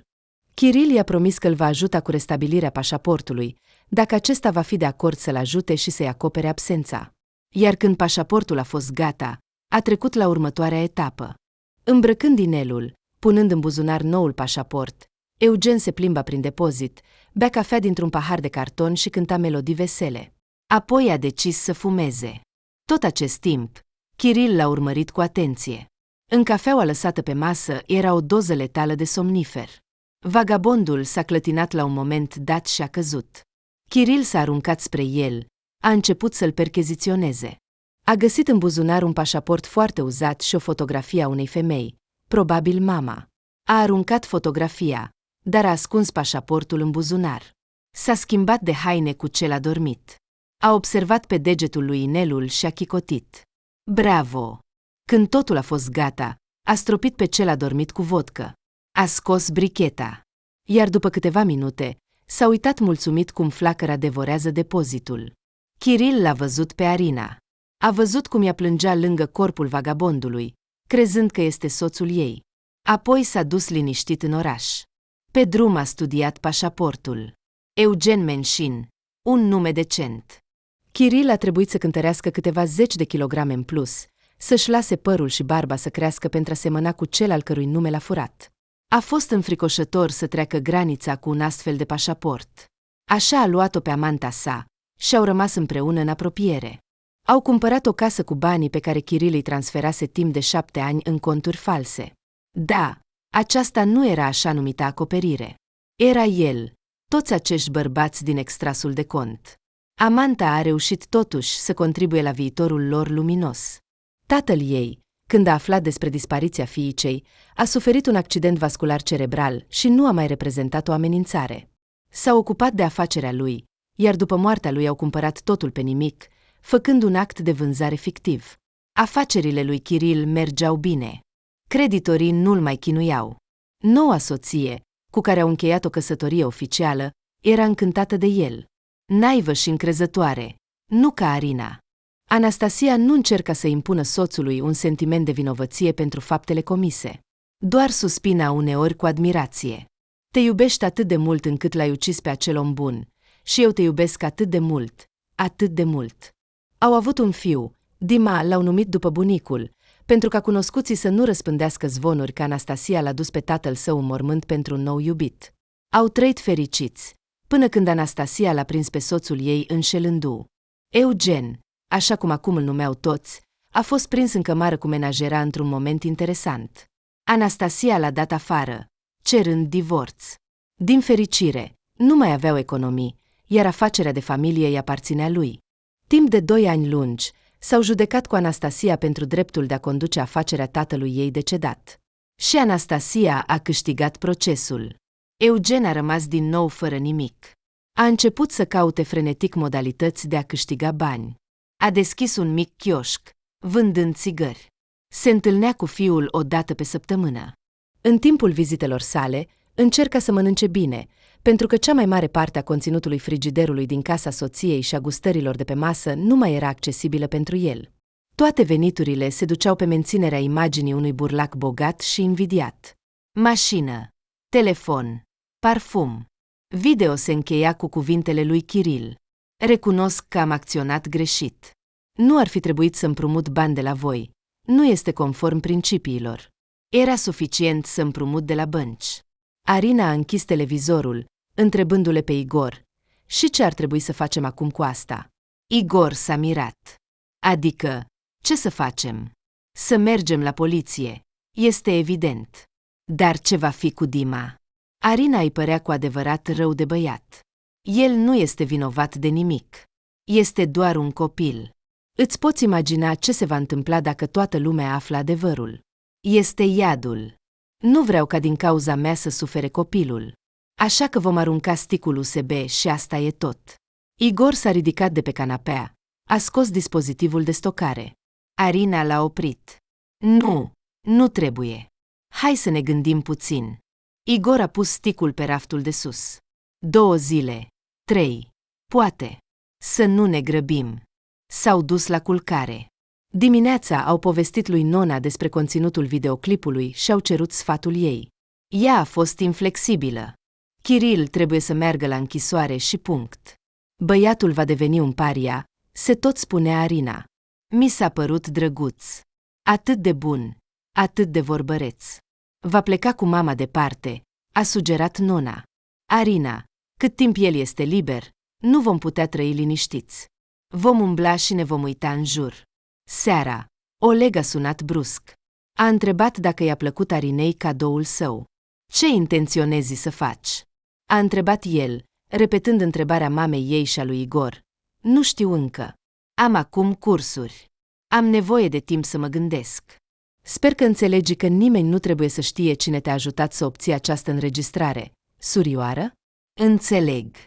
Vă mulțumesc. Arinei i-a venit o notificare despre necesitatea de a face o plată pentru credit, exact în momentul nepotrivit. Oleg s-a despărțit, iar în Arina s-a ridicat o furie. Iată, în fața ei un semn clar că trebuie să-l pună pe Kiril după gratii și să uite cât mai repede acest coșmar cu datoriile și plățile veșnice. Dar merită fericirea ei viața nefericită a unui copil? Cum este să trăiești și să știi că tatăl tău te-a mințit, la fel ca și mama, că este un ucigaș? Arina nu avea răspunsuri. A decis să nu se mai chinuie cu întrebări, să meargă acasă la Dima și să vorbească cu mama lui. Igor a explodat când a aflat despre planul ei. A înnebunit complet. Dar el stă acolo și visează să-ți frângă gâtul. E puțin probabil să locuiască la ei. Până la urmă, sunt divorțați. I-a amintit Arina. Oricum, sunt împotrivă. Ea nu s-a lăsat convinsă să renunțe la acest plan. Igor a dus-o personal. Au stat mult timp sub porțile închise, bătând la ușă. Nu le-a deschis nimeni. O femeie cu un câine a trecut pe lângă ei, pe care Arina îl văzuse aici odată. L-a recunoscut. S-a apropiat să salute. Oh, dar ce bine! Te-au angajat ca bonă? M-au angajat, a mințit Arina. Și astăzi am venit și iată. Așa că ieri noapte au plecat undeva cu mama. Au venit multe mașini. A ieșit unul cu pălărie și i-a dus. Arina a oftat speriată. Cu pălărie. Da, atât de înalt. Drăguț. A început să-l sune pe Oleg, dar el nu răspundea. Vecina i-a dat numărul lui Anastasia, dar nici ea nu se grăbea să răspundă la apel. Arina a plâns, s-a strâns de Igor. Spune-mi că sunt bine. Nu-mi voi ierta niciodată dacă se întâmplă ceva cu băiatul. Vecina se uita confuz la isteria ei. Fata, Doamne, nu te mai îngrijora atât. Sigur este un prieten al lui Anastasia. I-a dus în vizită. Are atâția pretendenți. Este o fată frumoasă. Deodată, a sunat telefonul. Era Oleg, Arina a răspuns. Alo, Oleg, sunt la voi? Dima și mama lui? La mine. Ai sunat pentru asta? Nu mai suna. Unde sunteți? Arina s-a apucat de cap. De ce vă trebuie? Lăsați-l pe băiat să plece. Oleg a râs. Eu și mama lui vom rezolva câteva lucruri. O mică problemă. Și apoi îi voi lăsa pe toți să plece. Surioară. Nu sunt un monstru. Poți veni să iei de la depozit, dacă ești atât de milostivă. Altfel, nu mai au cu ce să plece acum. Arina și Igor au alergat spre depozit. Acolo au văzut câteva mașini lângă intrare. S-au oprit lângă ele. Au intrat repede. Și imediat s-au întâlnit cu o rezistență sub formă de băieți ai lui Oleg. Așteptați. A împins brutal unul dintre ei pe Arina, astfel încât ea a căzut dur pe cot. Igor s-a năpustit asupra lui cu pumnii. Ce îți permiți, nenorocit? Arina s-a ridicat. A încercat să-i despartă pe Igor și pe băiat. A auzit la capătul coridorului râsete și aplauze. Surioară, știi să faci un scandal din nimic? Te respect. Ne vom împușca. Sau așa vom rezolva totul. Cu vorbe? Arina l-a văzut pe Oleg, iar lângă el pe Dima, speriat. El își ținea mama de mână. Salut, Dima, sunt eu. I-a făcut semn. Băiatul și-a deschis ochii larg. Olga. Apoi a tras-o pe mama de mână. Mama, asta e ea, prietena tatei. Din cauza ei suntem aici. Ea este vinovată. Arina a rămas șocată. Mă numesc Arina. Îl cunosc pe tatăl tău. Și știu că te-a mințit. Tata nu minte niciodată, a strigat supărat băiatul și a călcat din picior. Oleg a bătut din palme. Asta deja fără mine. Anastasia. I-a sărutat mâna. Mulțumesc pentru înțelegere. Sper că nu ne vom mai întâlni niciodată. Și eu sper. Anastasia a șters cu dispreț mâna de mâini. Hai, Dima, trebuie să plecăm. Prietenul tău a decis cu bunăvoință să vă ducă. Permite-i să facă asta. Avem treabă, a zăcut Oleg. Băieții, la mașini. Trebuie să mergem la punct. Apoi la restaurant. Vom sărbători evenimentul fericit. Oleg s-a grăbit spre ieșire. Băieții au ieșit după el. Unii dintre ei l-au împins pe Igor cu umărul, trecând pe lângă. Anastasia și Dima s-au apropiat și ei. Anastasia a întrebat. Ei bine, unde este mașina voastră? 3 au ieșit pe stradă. Era pustie, doar paznicul închidea porțile cu lene. Văzând compania lor, a strigat, fără a-și ascunde supărarea. Ce vă mai înghesuiți acolo? Plecați! Acum închid porțile și nu veți mai putea trece. Părăsind teritoriul depozitului, Igor a frânat. Arina a întrebat-o pe Anastasia, care stătea pe bancheta din spate. Unde să mergem? Anastasia a suspinat. Nu știu. Nu avem casă. Nu contează. Mamă, a spus Dima. Mama, nu plânge. Dima, acum suntem fără adăpost, a râs isteric Anastasia. Totul datorită ei. Dima a privit cu ură spre Arina. Ea a decis să clarifice situația. Anastasia, nu sunt vinovată pentru că Kiril, Eugen, a strigat Anastasia. Așa îl chema pe el. Cine este Kiril? Mama? Nimeni. Să plecăm, a cerut Anastasia. Departe de aici. Arina nu a găsit nimic mai bun decât să o aducă pe Anastasia și pe Dima în apartamentul mamei sale. Nona, când a aflat despre asta, a făcut un scandal. În casa mea. Amanta lui a adus și o dras la ei. Arina! Mamă, este un copil. Nu are unde să stea. A încercat să o liniștească fiica ei. Nona, sufocându-se și înroșindu-se, a plecat în bucătărie, unde a început să pregătească prânzul foarte tare. Nadia a privit cu teamă spre bucătărie, întrebând. Aveți probleme? S-a întâmplat ceva. Totul este în regulă, a zâmbit Igor. Așa, o ceartă de familie nu-ți face gris. Poate că ați putea face o plimbare? Luați-o pe Arina cu voi. În timpul plimbării, Nadia a întrebat-o din nou pe Arina. S-a întâmplat ceva, nu? Cum să spun? A zâmbit Arina. Fostul meu soț și-a făcut o nouă familie. Și acum sunt în dificultate. Vreau să-i ajut, dar mama este împotrivă. De ce nu se ajută el singur familia lui? Nu a înțeles Nadia. Este un laș. Kiril nu a fost văzut. Nici lui Anastasia nu i-a sunat. Se pare că a decis să se ascundă. Se temea că fosta soție ar putea să-l denunțe pentru a se răzbuna. Oleg venea la Anastasia pentru a o convinge să renunțe de bunăvoie la casă și afacerea tatălui în schimbul vieții ei și a fiului. Toate acestea mă aparțin, a privit el în jurul sufrageriei, uitându-se la Dima, care se ascundea după mamă. Anastasia a fost de acord cu condițiile lui Oleg, înțelegea că fericirea ei este fragilă, deoarece se bazează pe minciună, pe crimă. O deranja mai mult motivele pentru care Oleg a decis să o priveze de toți banii. Ea ți-a dat totul înapoi, a spus ea, urcând în mașină. Prima lui soție. Cum o chema? Arina. Da, ea a dat totul înapoi. Dar eu nu am nevoie de nimic străin. Eu sunt pentru onestitate. A strălucit Oleg cu dintele său de aur. Anastasia s-a încruntat. Ce? Vrei să-mi iei totul? Dar când a fost vorba despre banii ei, ai devenit brusc un cetățean cinstit? Nu mă face să râd. Și nu a încercat. Oleg a tăiat serios. Ea nu este implicată. O victimă. Și eu sunt o victimă, s-a revoltat Anastasia. Am un copil. Nu semeni cu o victimă, Anastasia Dmitrievna, a râs Oleg. Știți tot. Și despre soțul tău, și despre ce a făcut. Și de unde are banii, de asemenea. Ia casa. Dar afacerea noastră a fost cu mult înainte de apariția lui Eugen. Este nedrept. Mașina a pornit. Anastasia s-a uitat cu teamă pe fereastră la casă. Oleg a suspinat. Aș fi bucuros, dar trebuie să te învăț o lecție pentru viitor, astfel încât să-ți crești fiul ca pe un om cinstit. Dima asculta cu atenție conversația adulților. În ochii lui mari se citea frica. Nu înțelegea despre ce vorbeau, dar a înțeles că sunt dați afară și că prietena tatălui este de vină. Aceea care l-a sunat odată și l-a rugat să-i spună adresa. Așa că, văzând-o pe Arina, a păstrat o ură față de ea. Se gândea tot timpul cum să se răzbune pe ea pentru acest rău. Mama plângea tot timpul. Dima se plimba prin apartament, care i s-a părut foarte mic și neplăcut.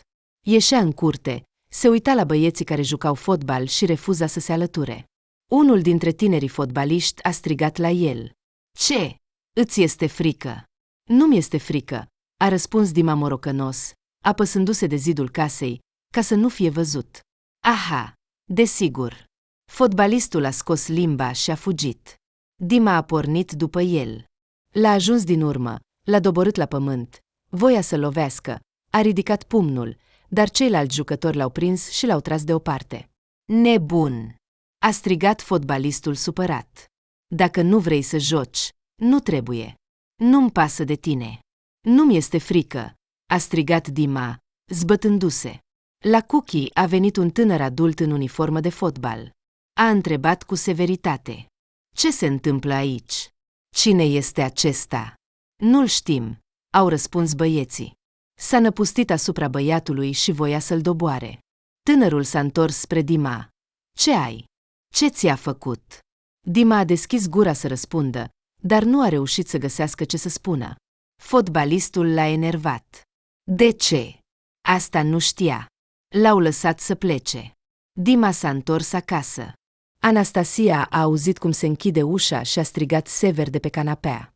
Dima, nu pleca așa, anunță-mă. S-a descălțat, a venit în cameră, s-a așezat lângă mama lui. Mamă, ești supărată pe acea femeie? Pe care? Pe Arina. Desigur că sunt supărată, a râs Anastasia. Din cauza ei suntem aici. Dima s-a uitat cu atenție. Dar ea ne-a ajutat, ne-a lăsat să stăm aici. Aha, mai întâi ne-a luat casa, apoi ne-a lăsat aici. Casa a luat-o acel nenorocit, nu ea. Anastasia s-a uitat atent la fiul ei. Ce vrei să spui? Vrei să o aperi? Nu are nicio scuză. Din cauza ei, tata nu va mai veni niciodată la noi. Înțelegi asta? Nu-l vei mai vedea niciodată pe tata din cauza acestei Arina. Să-i fie de bine. Dima a tăcut până la sfârșitul zilei, gândindu-se, încercând să înțeleagă de ce Arina îi pare bună, deși ar trebui să fie supărat pe ea. Și cum este ea vinovată că tata a decis să-i părăsească pe el și pe mama, și asta de mult timp. Anastasia nu putea răspunde la întrebările fiului ei, așa că a decis să vorbească cu Arina. A găsit telefonul, a compus numărul ei. Da, a auzit vocea Arinei. Te ascult. Dima, ești tu? E totul bine? S-a întâmplat ceva? Poți veni? A întrebat el. Vino, doar să nu-i spui mamei nimic. Ne întâlnim în curte. Arina a venit, lăsând-o pe Nadia în rolul principal. A văzut de la distanță pe Dima, stând singur lângă gard. Lângă el jucau băieți fotbal. Arina s-a așezat pe bordură. De ce nu joci cu toți? Dima a ridicat din umeri. Nu vreau. E plictisitor. Mi-ar plăcea să am un joc video, dar mi l-au luat. Mi-au luat totul. Arina și-a mușcat buza. Vrei să vorbești despre asta? Să mă certi? Dima s-a strâmbat. Vreau să te cert. Dar nu știu dacă ești vinovată sau nu. Ești vinovată?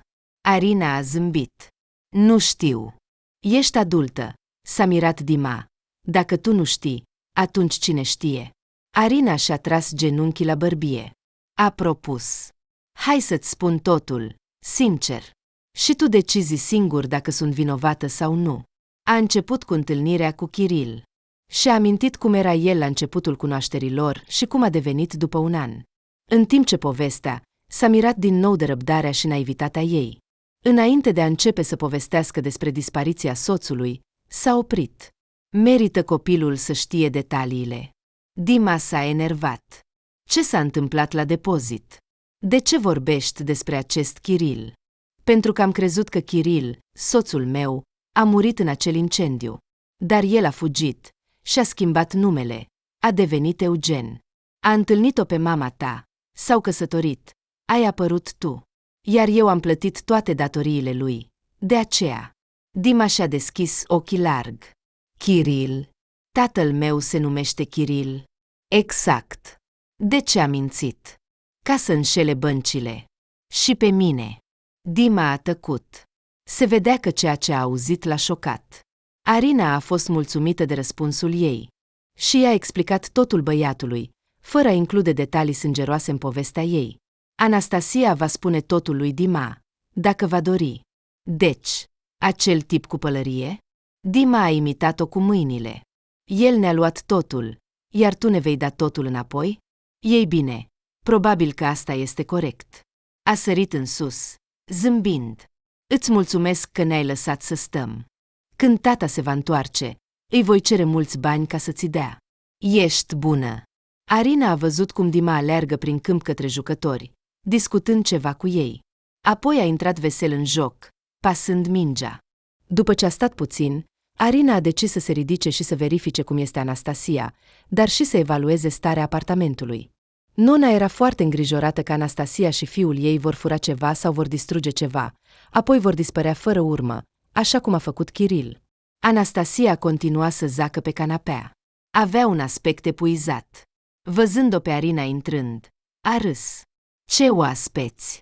Ai venit să mă evacuezi. Nu cum sunteți aici? Aveți nevoie de ceva? Lucruri? Lenjerie? Anastasia s-a uitat la Arina cu dispreț. S-a așezat. Am nevoie de casa mea. O vei organiza? Am vorbit cu Oleg. Arina s-a așezat în fotoliul unde odată dormea Igor, a zâmbit. El îl pedepsește pe Kiril, nu pe voi. În ochii lui Anastasia a apărut o speranță. Și ce? Îi va returna afacerea? Nu o va returna. Dar nici Kiril nu va mai fi urmărit. Nu va depune plângere împotriva lui. Anastasia a suspinat. A depune plângere și a căuta. Și eu nu mă opun. Există o șansă să-l găsească înainte de majoratul lui Dima. Arina s-a uitat pe fereastră, de unde se auzea țipătul vesel al copiilor. Dima este fericit. Alergă în curte, joacă fotbal, se îngrijorează din cauza jocului video. Îi voi dărui un joc video la prima mea leafă. Nu am nevoie de milosteniile tale, s-a strâmbat Anastasia. Mi-ai luat soțul, casa, viața, iar acum te aștepți la iertare pentru un joc video? Nu te vei descurca. Arina s-a mirat. Nu am nevoie de iertarea ta. La fel cum, se pare, nu ai nevoie de a mea. Anastasia s-a ridicat. De ce ai venit atunci? Să mă bucuri. Iată, iubita, uite ce se întâmplă când iei un bărbat din familie. Dar eu nu l-am luat. Tu mi l-ai luat. Tu. Ne-am iubit întotdeauna. Și el voia să se căsătorească cu mine. Cu mine. E clar. Țărancă. Arina a zâmbit cu colțurile ochilor. Dacă a vrut, de ce nu s-a căsătorit? Anastasia a deschis gura să răspundă, dar a tăcut. Nu a reușit să scoată niciun cuvânt. Se punea adesea această întrebare. Apoi, cumva, a uitat de tot, când Kiril a reapărut în viața ei, umplând-o de sens. De ce tatăl ei a fost întotdeauna împotriva romanului lor, al comunicării? Acest escroc are nevoie de banii mei, a răsunat în mintea lui Anastasia vocea lui. A răsuflat. De ce nu este acum aici? Nu este cu voi? A întrebat Arina. El te iubește cu adevărat? Poate că iubește doar banii tăi? Da, ce contează? A strigat Anastasia. Între noi totul s-a terminat. Nu este vorba despre Eugen, ci despre tine. Tu ești de vină pentru tot. Pentru ce? A ridicat sprâncenele Arina, întrebător. În ceea ce privește faptul că el ți-a schimbat viața sau că a decis să ucidă o persoană. Anastasia a țipat, sprijinindu-se cu fața de pernă. Apoi s-a prăbușit pe canapea și a început să plângă. Arina s-a așezat lângă ea, bătând-o pe spate. Nimic. Plângi. Ce nenorocit este, a spus Anastasia. După ce s-a jucat suficient de mult fotbal, Dima a alergat acasă. Închizând ușa, a întrebat. Mamă, ai ceva de mâncare? Când a intrat în bucătărie, a văzut o scenă interesantă. Arina și Anastasia stăteau lângă aragaz, prăjeau cartofi și râdeau de ceva. Anastasia l-a observat pe Dima. Oh, Te-ai întors? Cum a fost fotbalul? I-ai învins pe toți. Mamă, ce spui? În fotbal nu trebuie să învingi pe toată lumea. În fotbal câștigă echipa. A zâmbit Dima. Ei bine, eu plec. Arina s-a dus spre ușă. Dacă ai nevoie de ceva, sună. Consola. A strigat Dima cu bucurie. Bine. A râs Arina. O să-ți aduc consolă. O să-ți promit. Vorbeau cu Anastasia despre înregistrarea video. Anastasia i-a sugerat Arinei să o ducă la poliție. Nu te îngrijora pentru noi. Nu avem nicio legătură cu problemele lui și nu putem fi trași la răspundere. Așa că, după câteva cursuri, Arina l-a așteptat pe Igor să se întoarcă și a plecat cu el la cea mai apropiată secție de poliție. A fost primită și ascultată de un investigator. A clarificat. Deci, soțul tău nu este mort. În același timp, el a ucis o persoană, iar tu plătești datoriile lui. Corect? Da, a răspuns Arina. Iată înregistrarea cu mărturisirea lui. Uită-te! Investigatorul a confiscat sticul USB ca probă. Arina a scris o declarație. A fost eliberată. După toate aceste șocuri, viața a început să revină la normal. Arina preda. Igor supraveghea sala. Nona gătea și făcea curățenie în casă. Nadia avea grijă de Anton. Nu au fost vești de la anchetatori.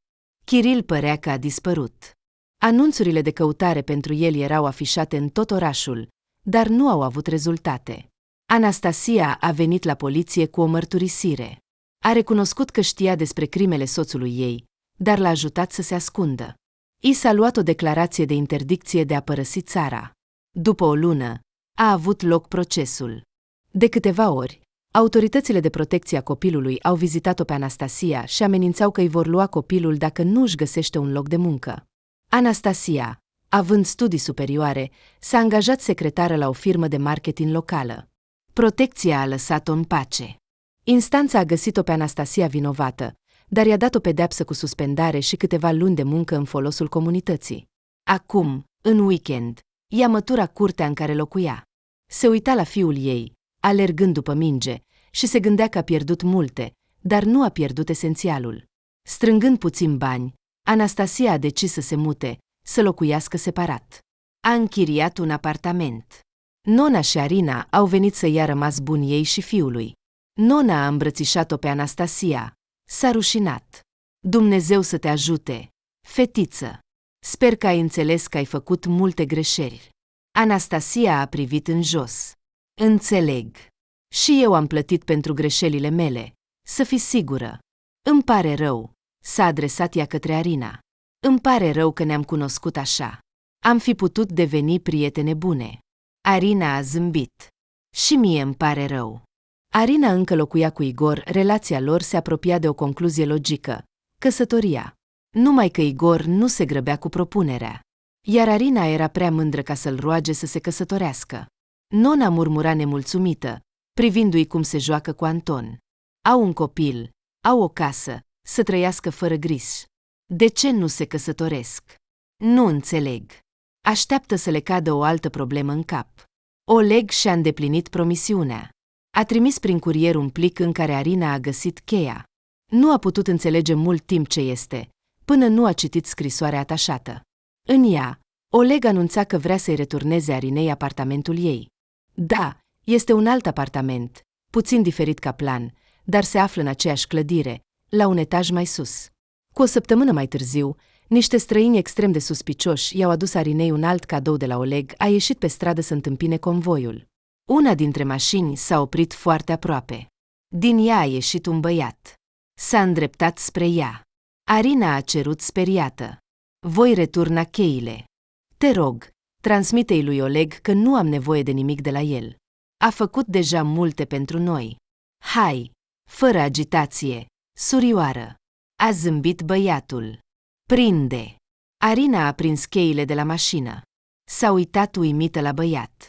Ce este asta? O mașină. Dar tu ți-ai vândut-o. Am încercat să găsesc una asemănătoare. E asemănătoare, nu? Arina s-a uitat la mașină. A spus confuz. Da, seamănă.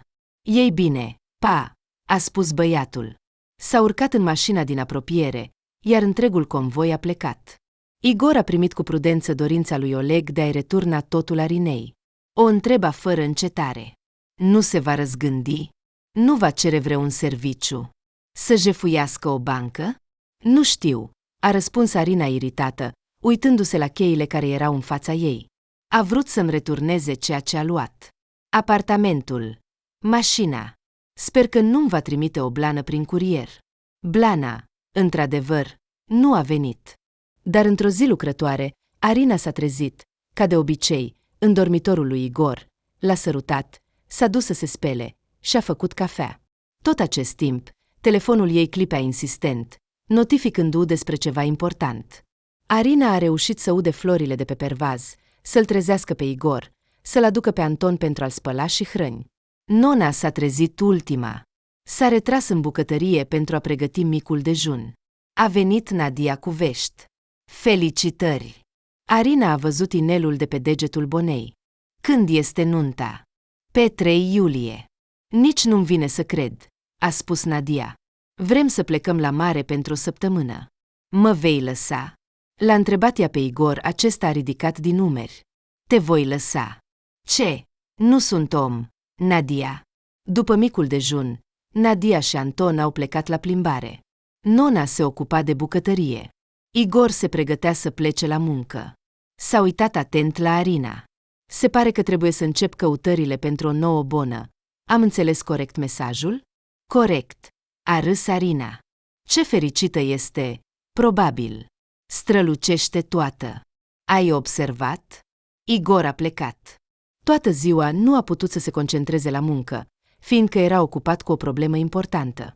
Arina nu a spus niciodată că vrea o nuntă grandioasă. De asemenea, nu au discutat despre căsătorie. Are un copil. Oare Arina va accepta să se căsătorească cu el? Va accepta să-și asume o astfel de responsabilitate uriașă? Va avea curajul să crească un copil străin? Da, ea glumea adesea că Anton este fiul ei. Și el o numea adesea mamă, la care Arina nu se opunea. Dar acestea erau glume. Căsătoria este totuși o chestiune serioasă. Igor se temea. S-a întors acasă după muncă, a intrat într-un magazin de bijuterii și a cumpărat un inel. Pe picioare tremurânde a intrat în casă. Arina și Nona stăteau la masă, hrănindu-le pe Anton. Văzându-le pe Igor întorcându-se, s-au bucurat. Ah, iată-le pe tatăl nostru! Anton, vezi cine a venit! Igor l-a luat pe fiul său în brațe, s-a îmbrățișat puțin cu el. Apoi l-a dat înapoi lui Nona, s-a așezat la masă. Arina i-a adus piure și salată. Igor, din cauza emoțiilor, simțea o foame teribilă. A mâncat tot, câteva pulpe de pui, a spus mulțumit. Ei bine, mulțumesc, Nona Iosifovna, a fost delicios. Cu plăcere, a zâmbit ea. Mâine plec, mă întorc acasă. Așa că poți considera acesta un prânz de rămas bun. Igor s-a uitat surprins la Arina. Cum adică ultimul? Mama este dor de casă, a explicat Arina. Și mie mi-e dor. Aici Igor a rămas complet șocat. Și tu pleci? Nona a ridicat sprâncenele întrebător. Asta nu știu. Dacă e nevoie, Igor, sunt mereu gata să stau cu cel mic. Am auzit că bona voastră pleacă în concediu. Sunt aproape. A început să strângă farfuriile murdare. Igor a ajutat-o, în timp ce Arina îl spăla pe Anton. Apoi l-a culcat. Igor a intrat în camera fiului, a întrebat-o pe Arina, care se aplecase deasupra pătuțului. A adormit? Doarme. Arina a aranjat plapuma și a stins lumina. Hai să mergem. Nu face zgomot. S-au dus jos, au desfăcut canapeaua, care devenise deja un pat obișnuit pentru amândoi. Arina s-a întins. A oftat. Ce bucurie că aceasta este ultima mea noapte pe acest asasin al coloanei vertebrale. Igor a râs. Nu e atât de rău, din moment ce tu sfărăi atât de tare pe el. Arina l-a împins cu cotul în coastă. Nu sfărăi, asta e mama. Desigur. Și tu sfărăi, a replicat Arina. Era aproape adormită când Igor a șoptit. Nu vreau deloc să pleci. Arina a zâmbit. Nici eu nu vreau să plec. Dar trebuie să rezolv ceva cu apartamentul. Să-l văd. Te muți? S-a animat Igor. Te întorci în oraș? Arina a suspinat visător. Cel mai mult în lume vreau să mă întorc la muncă în centru. Gândește-te. Nu mai am nicio datorie. Mama s-a făcut bine. Cu conștiința curată mă pot întoarce la practică. Teoria îmi place și ea. Desigur. Dar practica. Igor, știi cât de mult îmi place să tai și să cos. El a râs. Da, e grozav că te poți întoarce. Dar, din păcate, o să-mi fie dor de voi.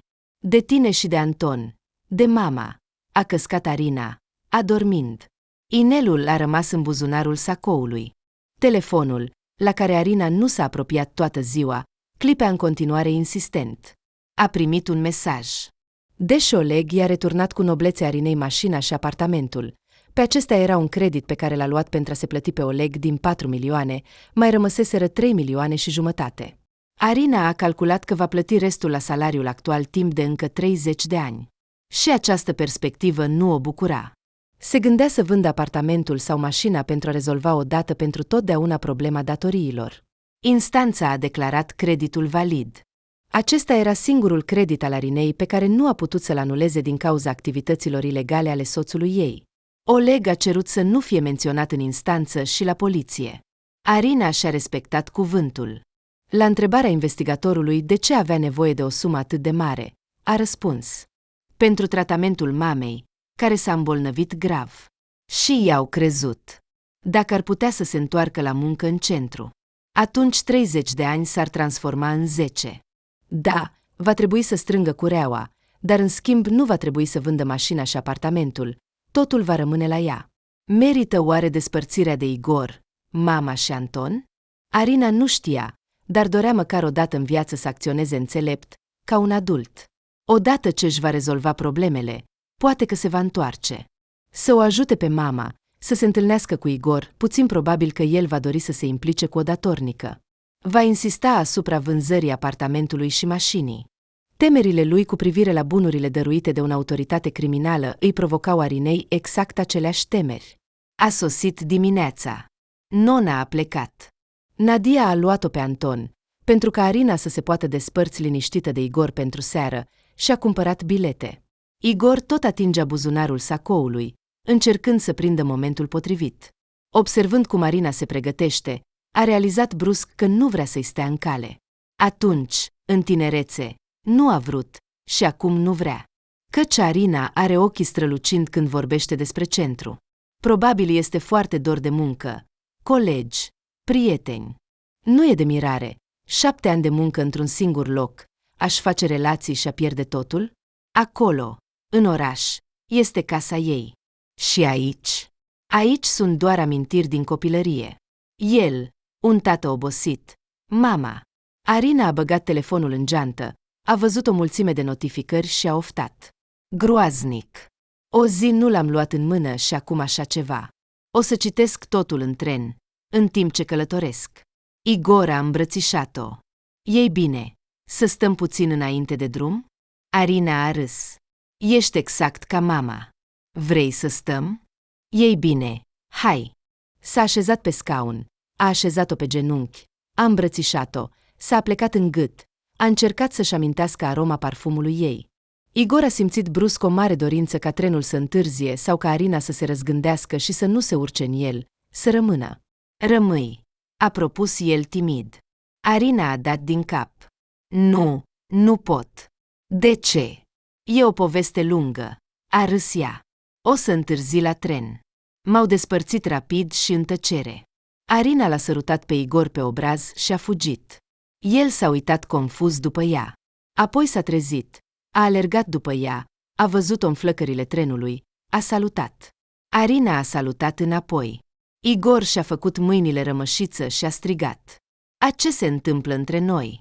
Arina s-a încruntat, privindu-le din compartiment. Ce? Nu aud. Ce avem? A strigat Igor. Mă iubești? Și eu te iubesc, a strigat Arina, fără să se potrivească. Trenul a pornit. Roțile au început să scârție. Igor a rămas pe peron. Vecina de loc a întrebat-o pe Arina. A cine te-a condus? Soțul tău? Ce tip grozav! Asta e raritate acum. Arina a zâmbit. Da, raritate.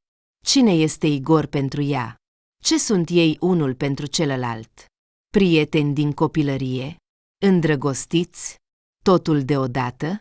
El nu a întrebat-o niciodată despre planurile ei de viitor, dar a mărturisit de atâtea ori că o iubește. De ce nu a invitat-o să se căsătorească? Se pare că problema este totuși în afacerile ei neterminate din oraș. Nu vrea să se implice cu o femeie problematică. Se poate înțelege. El este curat atât în fața fiscului, cât și în fața altora. Îi place munca lui. O prețuiește. Îi iubește fiul. În oraș, Arina a privit mai întâi apartamentul. Era absolut gata să fie locuit.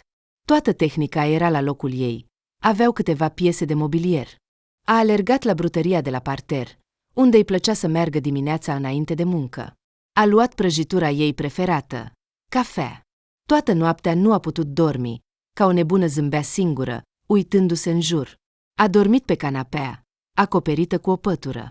A lăsat mașina lângă casa lui Igor, deoarece s-a dezobișnuit de volan, se temea să nu aibă probleme la prima curbă. A regretat profund decizia ei când s-a trezit dimineața în metrou. A ajuns în centru, a salutat asistenta de la recepție. Aceasta a recunoscut-o.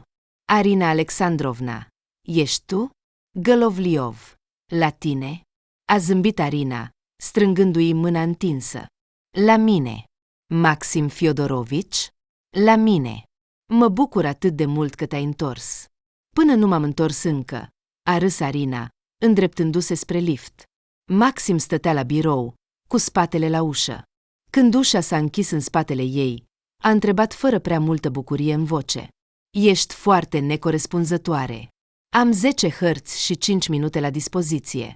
Pot ajuta, a propus Arina. Maxim s-a întors, s-a ridicat în picioare. Ba, a zâmbit el.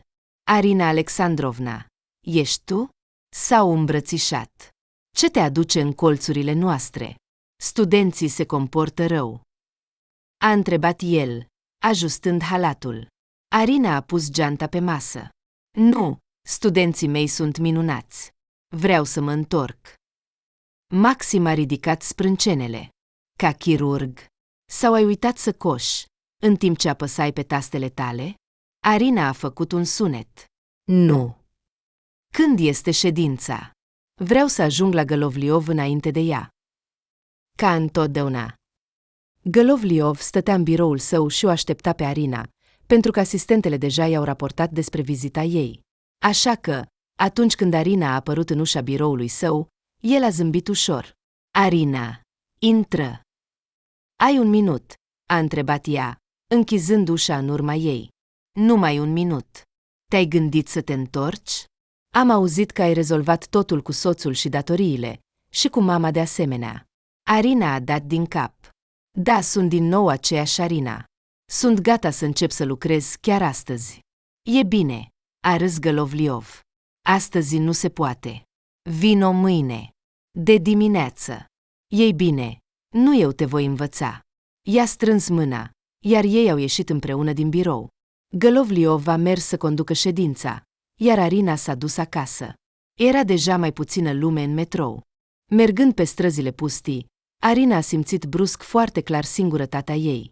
I-ar fi plăcut să se întoarcă acum în casa unde o așteaptă cineva, să-l îmbrățișeze pe micuțul Anton, care miroase a biscuiți și bucurie.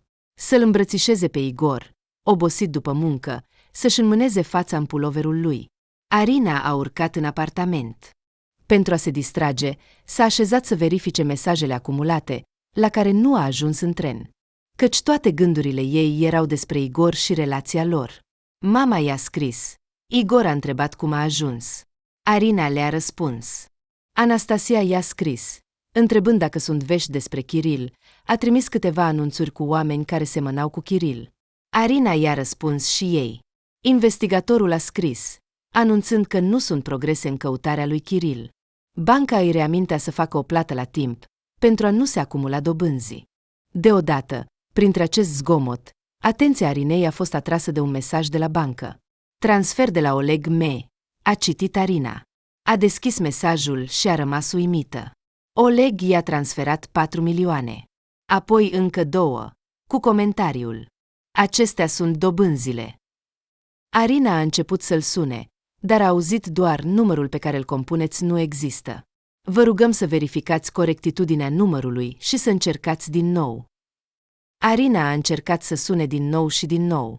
Apoi s-a îmbrăcat repede și a plecat la depozit. Dar era închis, iar paznicul a spus nemulțumit: nu știu pe niciun Oleg cine este. Arina s-a întors acasă și a plâns. Era atât de fericită încât nu credea în minunea care s-a întâmplat. Nu mai trebuia să se gândească unde să găsească bani. Are bani.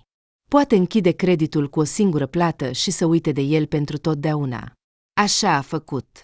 Dimineața a venit la muncă. A efectuat câteva operații ca asistent.